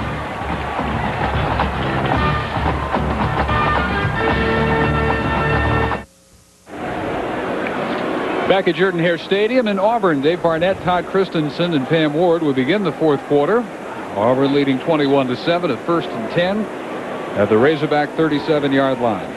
Fairly dominant since they trailed early after the 87-yard drive by the Hawks, 7-0. Malone got the touchdown. Williams has a pair of scoring runs, and Craig has one for the Tigers. And in great shape to add to the lead. Williams coming right, turns it back in toward the middle, and a gain of about 7 near the 30. Down to the sidelines, Pam Ward. Okay, Shannon Suttle, the defensive end for Auburn, has his knee all wrapped up. It's apparently ligament damage. They fear the Auburn sideline that is both his ACL and MCL. They're going to check it out after the game, but obviously he's through for the night, Dave. Boy, he is a tough character because he was limping less and less as he got to their bench. That's tough. Both ligaments involved. And a rather thin position gets thinner at the moment for the Tigers. Williams, first down, straight through the middle to the 25 of Arkansas. This is the power football that Terry Bowden says a lot of Auburn fans sort of wish he would go back to. It's the style he featured with Stephen Davis. It's the style that, for the most part, they rode to an 11-0 record his first season as the head man here, 1993, and 9-1-1 the next year. but he says he's convinced the way to win national titles is mainly with 3 and 4 wideouts in this day and age. And with a great defense. Craig shucks the sack by Bradford, somehow lets it go, open in the end zone to Goodson.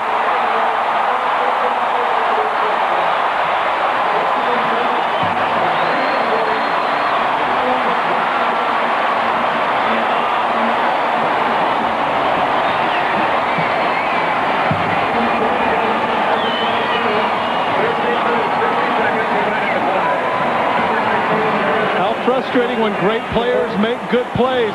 Right where he is supposed to be is Vincent Bradford, but he can't finish the deal. Gets away from Bradley, throwing against the grain, going to his left. Goodson, the beneficiary of the tremendous athleticism of Damian Craig. It's good. Holmes with the extra point. 28-7 Auburn. What an eye-popping play by Damian Craig. His first touchdown pass tonight. ESPN2's presentation of college football is brought to you by Prestone Antifreeze. It's your car. Protect your car in the Prestone zone. Now we look at the memorabilia in the Auburn Athletic Museum. That connection, Craig to Goodson, worthy of preservation. Craig showing the amazing athleticism. Holmes hangs this one way up in the air, and Loudermilk pulls it down at the 15, can only return it to the 19 as we check in with Mike Adamley. Well, Dave, you and Todd were talking about the Wyoming-San Diego State game next Thursday night on ESPN. We know about Josh Walworth, Wyoming's quarterback. San Diego State's got to find one, too, and Bill Blanton. That touchdown pass to Will Blackwell put them on top 26-7. But back came San Jose State, 75 yards. Carl Dean to Damon Bowers, 26-14, and San Diego State has just scored again. This is wild, and of course, it's not over. It's never over in the WAC, guys. Mike, but you might better keep it. Mike, keep track of all those touchdowns, man. Come on. I'm sure we'll check back with you shortly.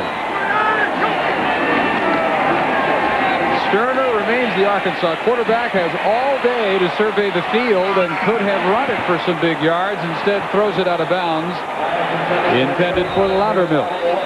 And in fact, he may have thrown it beyond the line of scrimmage. There's a marker down where he delivered the pass, and I would think that's going to be the penalty. I think that you had the operative word, could have.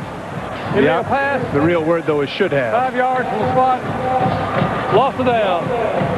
I would say that Burks is not going to come in anytime soon. I mean, if he's got the hood on and everything else, and he, you know, he doesn't look like he's terribly happy. And frankly, if I'm him, I don't know that I would be either. It's 14-7. He was the one that drove his team down the field almost to get a field goal before the end of the first half. I'm sure that they probably told him, oh, well, no big deal. But, you know, he's got to feel a little bit frustrated. I mean, is it his team or not? Well, his numbers were not bad.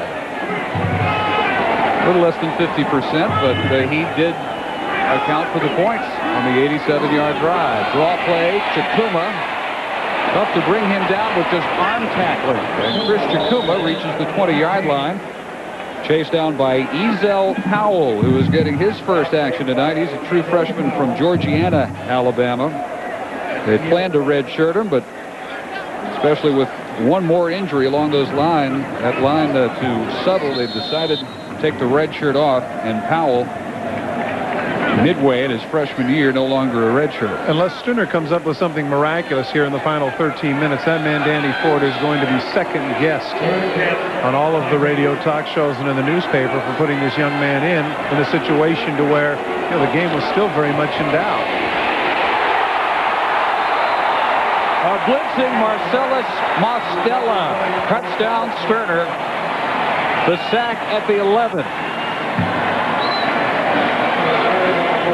Mostella, part of that great linebacking crew. He's just able to beat the block of Scott Rivers, gets around him for the sack. Preseason All-SEC selection. Third leading tackler coming in tonight. One of the top 10 career tackle totals in Auburn history. Forces the punt from his own end zone for Matt Wade. Got the wind with him this time. Makes a little bit of a difference. Followed by Baker, who does manage to hop on it. At the 47 of the Hogs, 35-yard kick by Waite. 12:03 to go in the fourth quarter.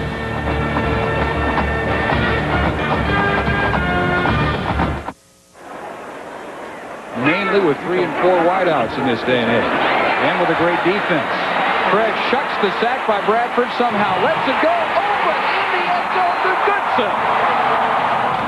That our no-fear moment for the night. And the numbers for Craig pretty impressive. 12 of 18, 184 and a score, 16 rushes, 54 yards. And that is taking into account 4 sacks for a total loss of 19 yards. Auburn again, great field position to add to a 21-point lead from the Arkansas 47-yard line. Kevin McLeod on the carry. Junior fullback from Clarkston, Georgia. If for whatever reason in this drive or the next drive, depending upon if they score and keep him in, Craig, you saw it 184 yards passing. If he were to go over 200 yards, that'd be 5 straight games.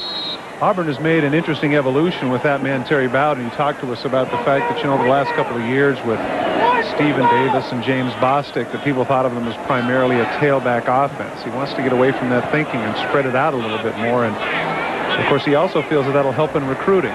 More and more skilled players, great wideouts and quarterbacks that sometimes go to the other schools, will instead opt for Auburn. They can still attract the good tailbacks, though. Here's one, Cooper, who was hit by Norman Nero. Almost word for word what Mac Brown at North Carolina told us. You are very conscious as a head coach in this day and age of getting the tag of being a passing offense. And Mac Brown has taken great pains to present his North Carolina program as one that's going to be built around the pass that will also have a running threat. Bowden could look, of course, no further than his own father's program at Florida State as the model for winning a national championship in the 90s. Going to delay a game. You saw Terry Bowden trying to hurry things up, but he wasn't able to do it. And instead, evidently, Craig was able to get the timeout in time. Does that make sense? The timeout in time? There's a certain symmetry to that. Yeah, I like it. Kind of like nobody goes there anymore. It's too crowded. Too crowded. We'll take the timeout with 10:34 to go, fourth quarter in Auburn.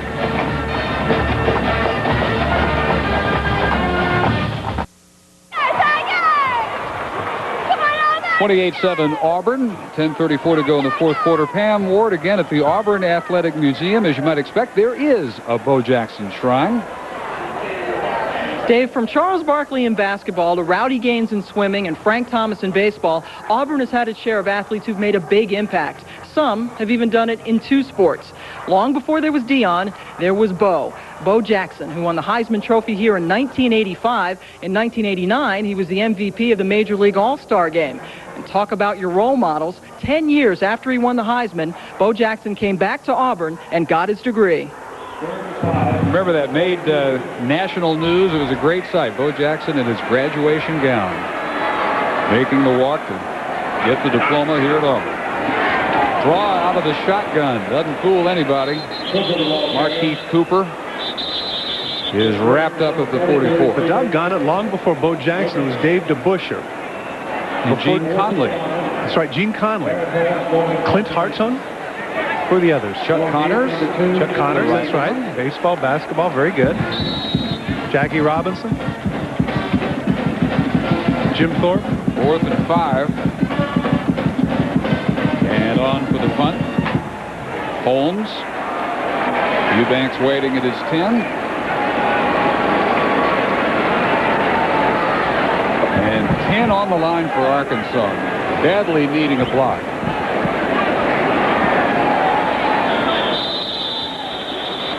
Holmes wants to back up, so he allows the play clock to expire. This may or may not be of interest to you, but hey, I'm going to fill some time anyway.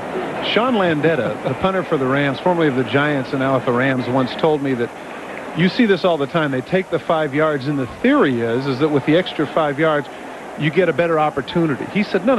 He said, it's like shooting in basketball. Are you better from 10 feet out or from 15 or 20? Well, of course, it's the shorter distance. So whenever he went out, he always told him, no. Don't take the penalty. He said, because it's easier for me to do it, angle it out from a shorter distance. See, I thought the theory was it's harder to hold back and execute like a 75%, 80% punt. So now 47 yards, he can hit it basically full out. Barely got that one off, takes a tumble, but there is no flag, and it angles out at the 12. So not a bad job by Jared Holmes, 35 yards. To the studio, and Mike Anderman. Well, Dave, your sidekick most astute when it comes to assessing football talent. Todd, you like Stanford's Chad Hutchinson? Watch what he does here in the waning moments against UCLA. The 10-yard touchdown pass to Ryan Manning. And UCLA is going to win this thing, or lose this thing, 21-20. The final, Stanford wins it. Wow. Boy, I tell you what, he's not, you know, of course, he was the young man that was also, if I'm not mistaken, a first-round draft pick in baseball as a pitcher. Opted to go for football, and boy, he's doing, obviously, Coach Tyrone Willingham has to be very excited about that result.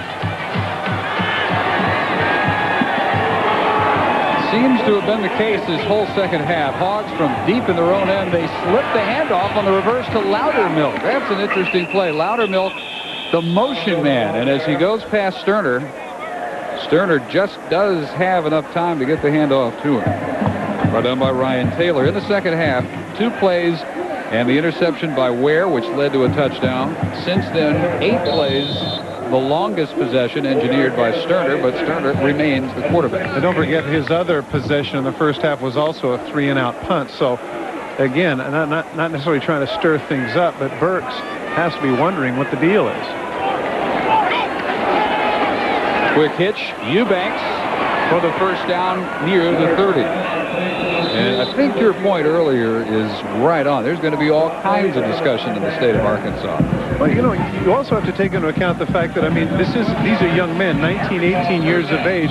Their psyches are fragile. It's not like jerking Jim Kelly after he throws 3 interceptions. He's been around. He gets it. These are young people, and no matter how much you have in terms of conversation, a lot of times, you know, they have to be, you know, if you're Burks, aren't you questioning your ability a little bit here? Wondering? Well, Ford had mentioned his uneasiness at having a backup to Burks with absolutely no experience. Well, he's taking care of that problem tonight. Sterner with almost an entire half. Oscar Malone over the middle and brought down by Ricky Neal. Sunday night NFL is back on ESPN, and NFC West rival San Francisco and New Orleans will battle in the Superdome at 8 p.m. The Niners, led by all-everything Jerry Rice, looking to start their stretch run to the playoffs. New Orleans looking to avenge their loss to the Niners in Week 1. It's the NFL on ESPN tomorrow at 8 p.m. Eastern. Happen to notice that Jerry Rice is 3 catches from 1,000. I mean, if you did 1,000 catches in a career, mind-boggling. Well, the thing is that I had 461, and I remember I was trying to hang on because, you know, 500 was this big magic number. You know, if I could get 500 catches in my career, wouldn't this be awesome? The guy's going to go over 1,000, and he's got, what, 3, 4, 8, 10, however many years he wants left. The guy's in unbelievable shape. He is awesome. Corey Nichols brought up a 3rd and 2, and Anthony Hicks over to lend some wisdom to Pete Burks. That's good. Veteran player trying to reassure him, hey, no, you got some skills. Sterner throws it behind an open Loudermilk. We should say that on the flip side of this, with regards to Burks and his confidence, you know, in terms of Sterner, he's got to feel pretty good about himself in terms of the fact that the head coach has the confidence in him as a youngster to come out here and even now see on 4th and 2, they're going to go for it. So, you know, even though this might hurt Burks a little bit, this has to do volumes for the confidence of Sterner. 4th and 2. Sterner looks to Loudermilk along the side. Wow. And a catch at the 49-yard line. Wow. 13 yards. And Loudermilk does the thing that you're supposed to do as a wide receiver. Watch him come back to the ball as soon as he sees that his quarterback is flushed out of the pocket. Watch Loudermilk run back for this ball. Look at him coming back, coming back, coming back. He puts his body between himself and the defender, in that case, Dan Evans, and comes up with an outstanding grab. Loudermilk at the spot where Anthony Lucas is out for the season, hoping to get him a medically red shirt. Corey Nichols on his 2nd carry. Sophomore from Little Rock, hit for no gain by Leonardo Carson. And you got to think if Lucas had been healthy, you wouldn't see the one-sided Eubanks effect on the receiving corps for Arkansas. Although this second half, you got to say, it hasn't been the Eubanks show. Loudermilk more of a favorite target for Sterner. Is he a relative of Kirk Loudermilk, the center for the Colts? Hubert? Brother, cousin, Not nephew? sure. Not that I'm aware. 3 wide receivers on the left side. Whistle. And timeout called by the Auburn defense. With 6:08 to play, their next to last timeout of the second half. Sitting on a 21-point margin.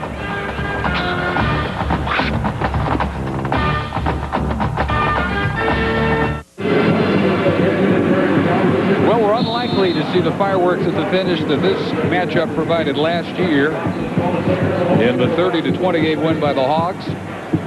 Second down 11 from their 48-yard line.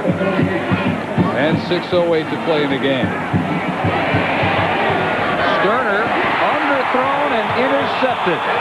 Intended for Shannon Sigby, and freshman Rodney Creighton has his first interception as a Tiger. Well, the injury to Jason Bray, their leading interceptor with 4, enabled this youngster to get his first start tonight. And Creighton back in the zone, backpedals, jumps up, stretches all of his 5'7" frame, makes a nice catch. Sterner now 3 for 9, 40 yards and 2 interceptions. First and 10, Auburn at the 32. Teammates try to keep consoling Burks, who has sat out the entire second half. Auburn defensively this year, 17 interceptions. Last year, through the entire season, only 7 picks. Bill Oliver effect, producing the desired result in takeaways. Cooper across the 35.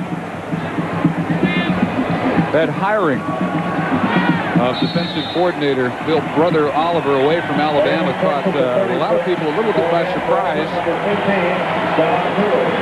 Some of whom may not have remembered that Oliver, much earlier in his coaching career, was at Auburn, 1966 to 70, when the Tigers posted their top 3 interception totals ever, including 34 of one year, 1968. As you saw, John Cooley in the quarterback now.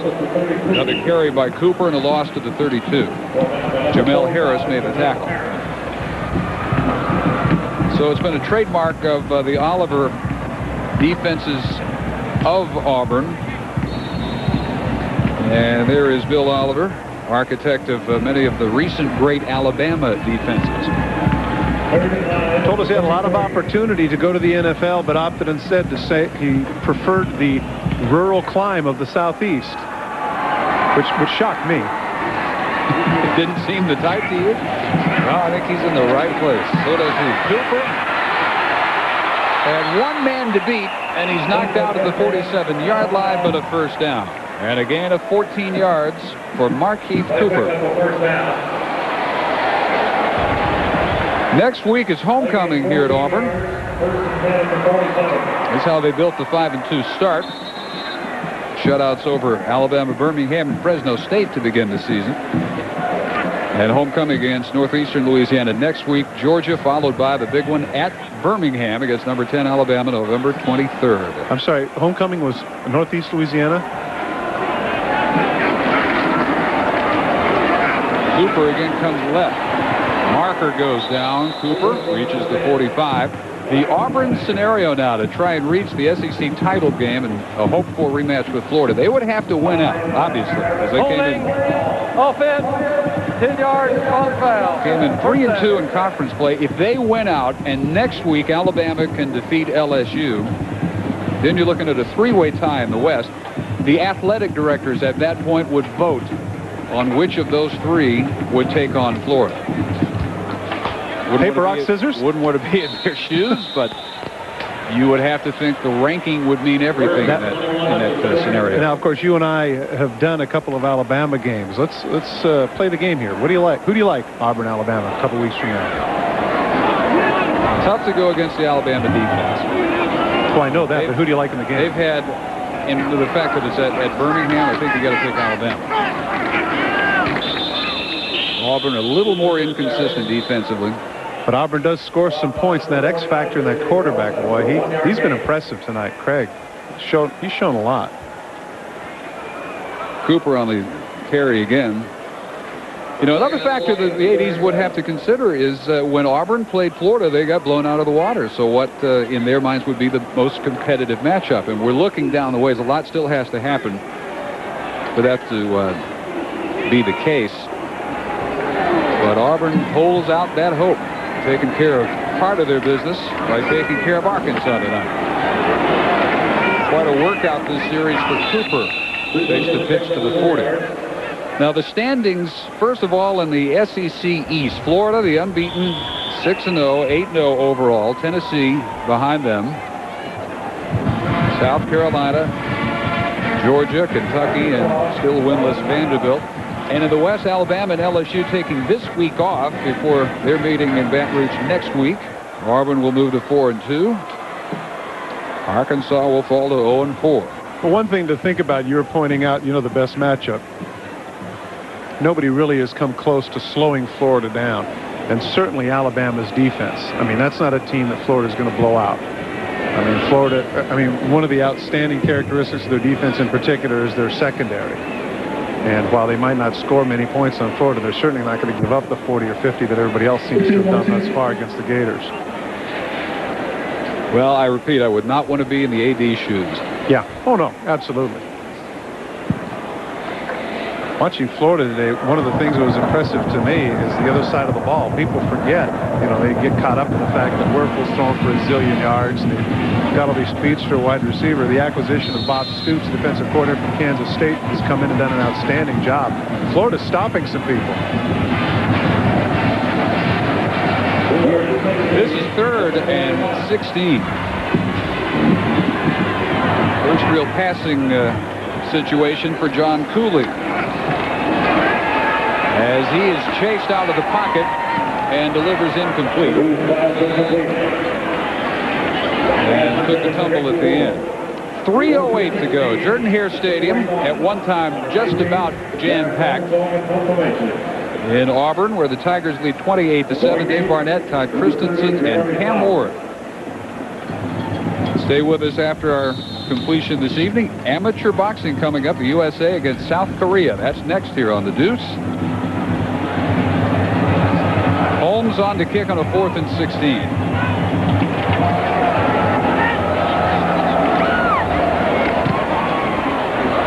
Not his best effort. Rolling dead, 31-yard line.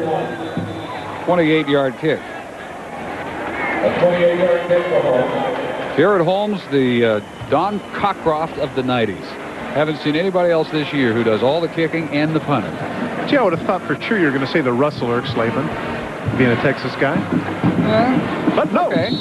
That works, too. I was thinking more along the lines of Tommy Davis, but that's a little bit older.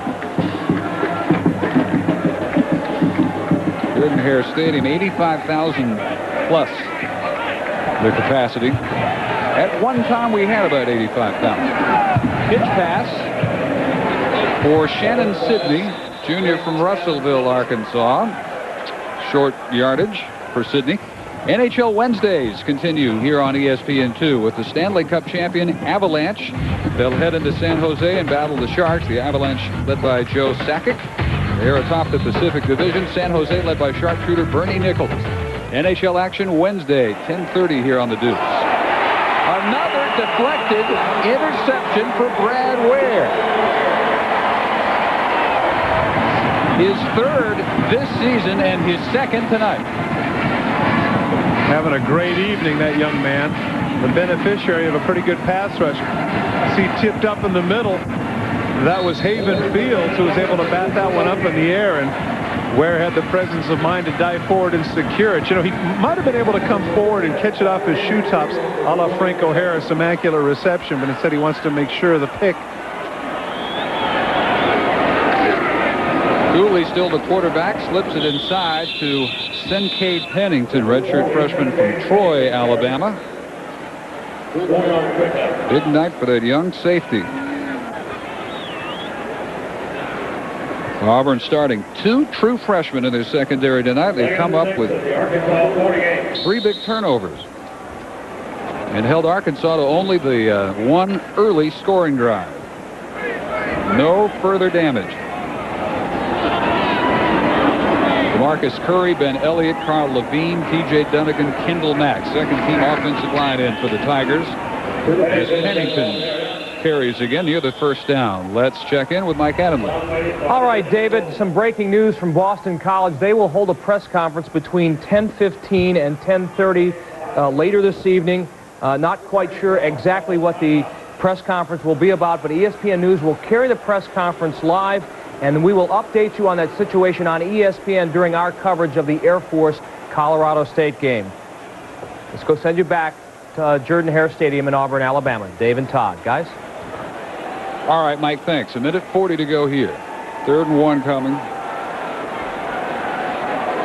Bowden now 3-1 hooking up with Danny Ford. That look speaks volumes. A little frustration on his part. So it's going to take patience on that side. They've got young talent and a lot of injuries, and that combination will rarely produce a winning record. And as competitive a league as they're in the SEC West, given all the factors they've had against them, probably right about where they should be this year. Well, they had a number of starters injured. You mentioned Madre Hill, Tyrone Henry starting fullback, Herringer starting tight end. Lucas at wideout. Devastating. 3rd and 1. Eric Hines Tucker on his first carry of the night has the first down. The SEC pretty well represented in the top 25 with top-rated Florida, number 6 Tennessee, Alabama giving them 3 in the top 10, LSU 4 in the top 12, and Auburn looking to advance this week from number 24. 5 of the 12 in the AP top 25. Clock rolling near a minute. Pennington, first man through. Well, we picked Auburn, Alabama. That's in a few weeks. Pick Alabama, LSU next week in Baton Rouge. Well, the quarterback for LSU has not been that strong. They've been very dependent upon a running game. I like Alabama in that one because of their ability to put 7 in the box and stop the running game. And Dennis Riddle is really starting to get hot. For whatever reason, he didn't start the first 4 games, I'll never know. But over the last 3, he's been outstanding. Riddle and Falk, that will be a show on ESPN next week. 35 seconds and counting. Eric Hines Tucker. So Auburn will improve to 6-2 overall, 4-2 in the conference. Arkansas 2-5 and 0-4 in the SEC. That will be our last play tonight. Auburn trailed early 7-0, stormed back with the final 28 points in the game. And part 1 of what they hope will be their march to the SEC championship game in the Georgia Dome against Florida is in place with a 28-7 victory over the Arkansas Razorbacks. We'll be back at Jordan Hare Stadium in Auburn in a moment.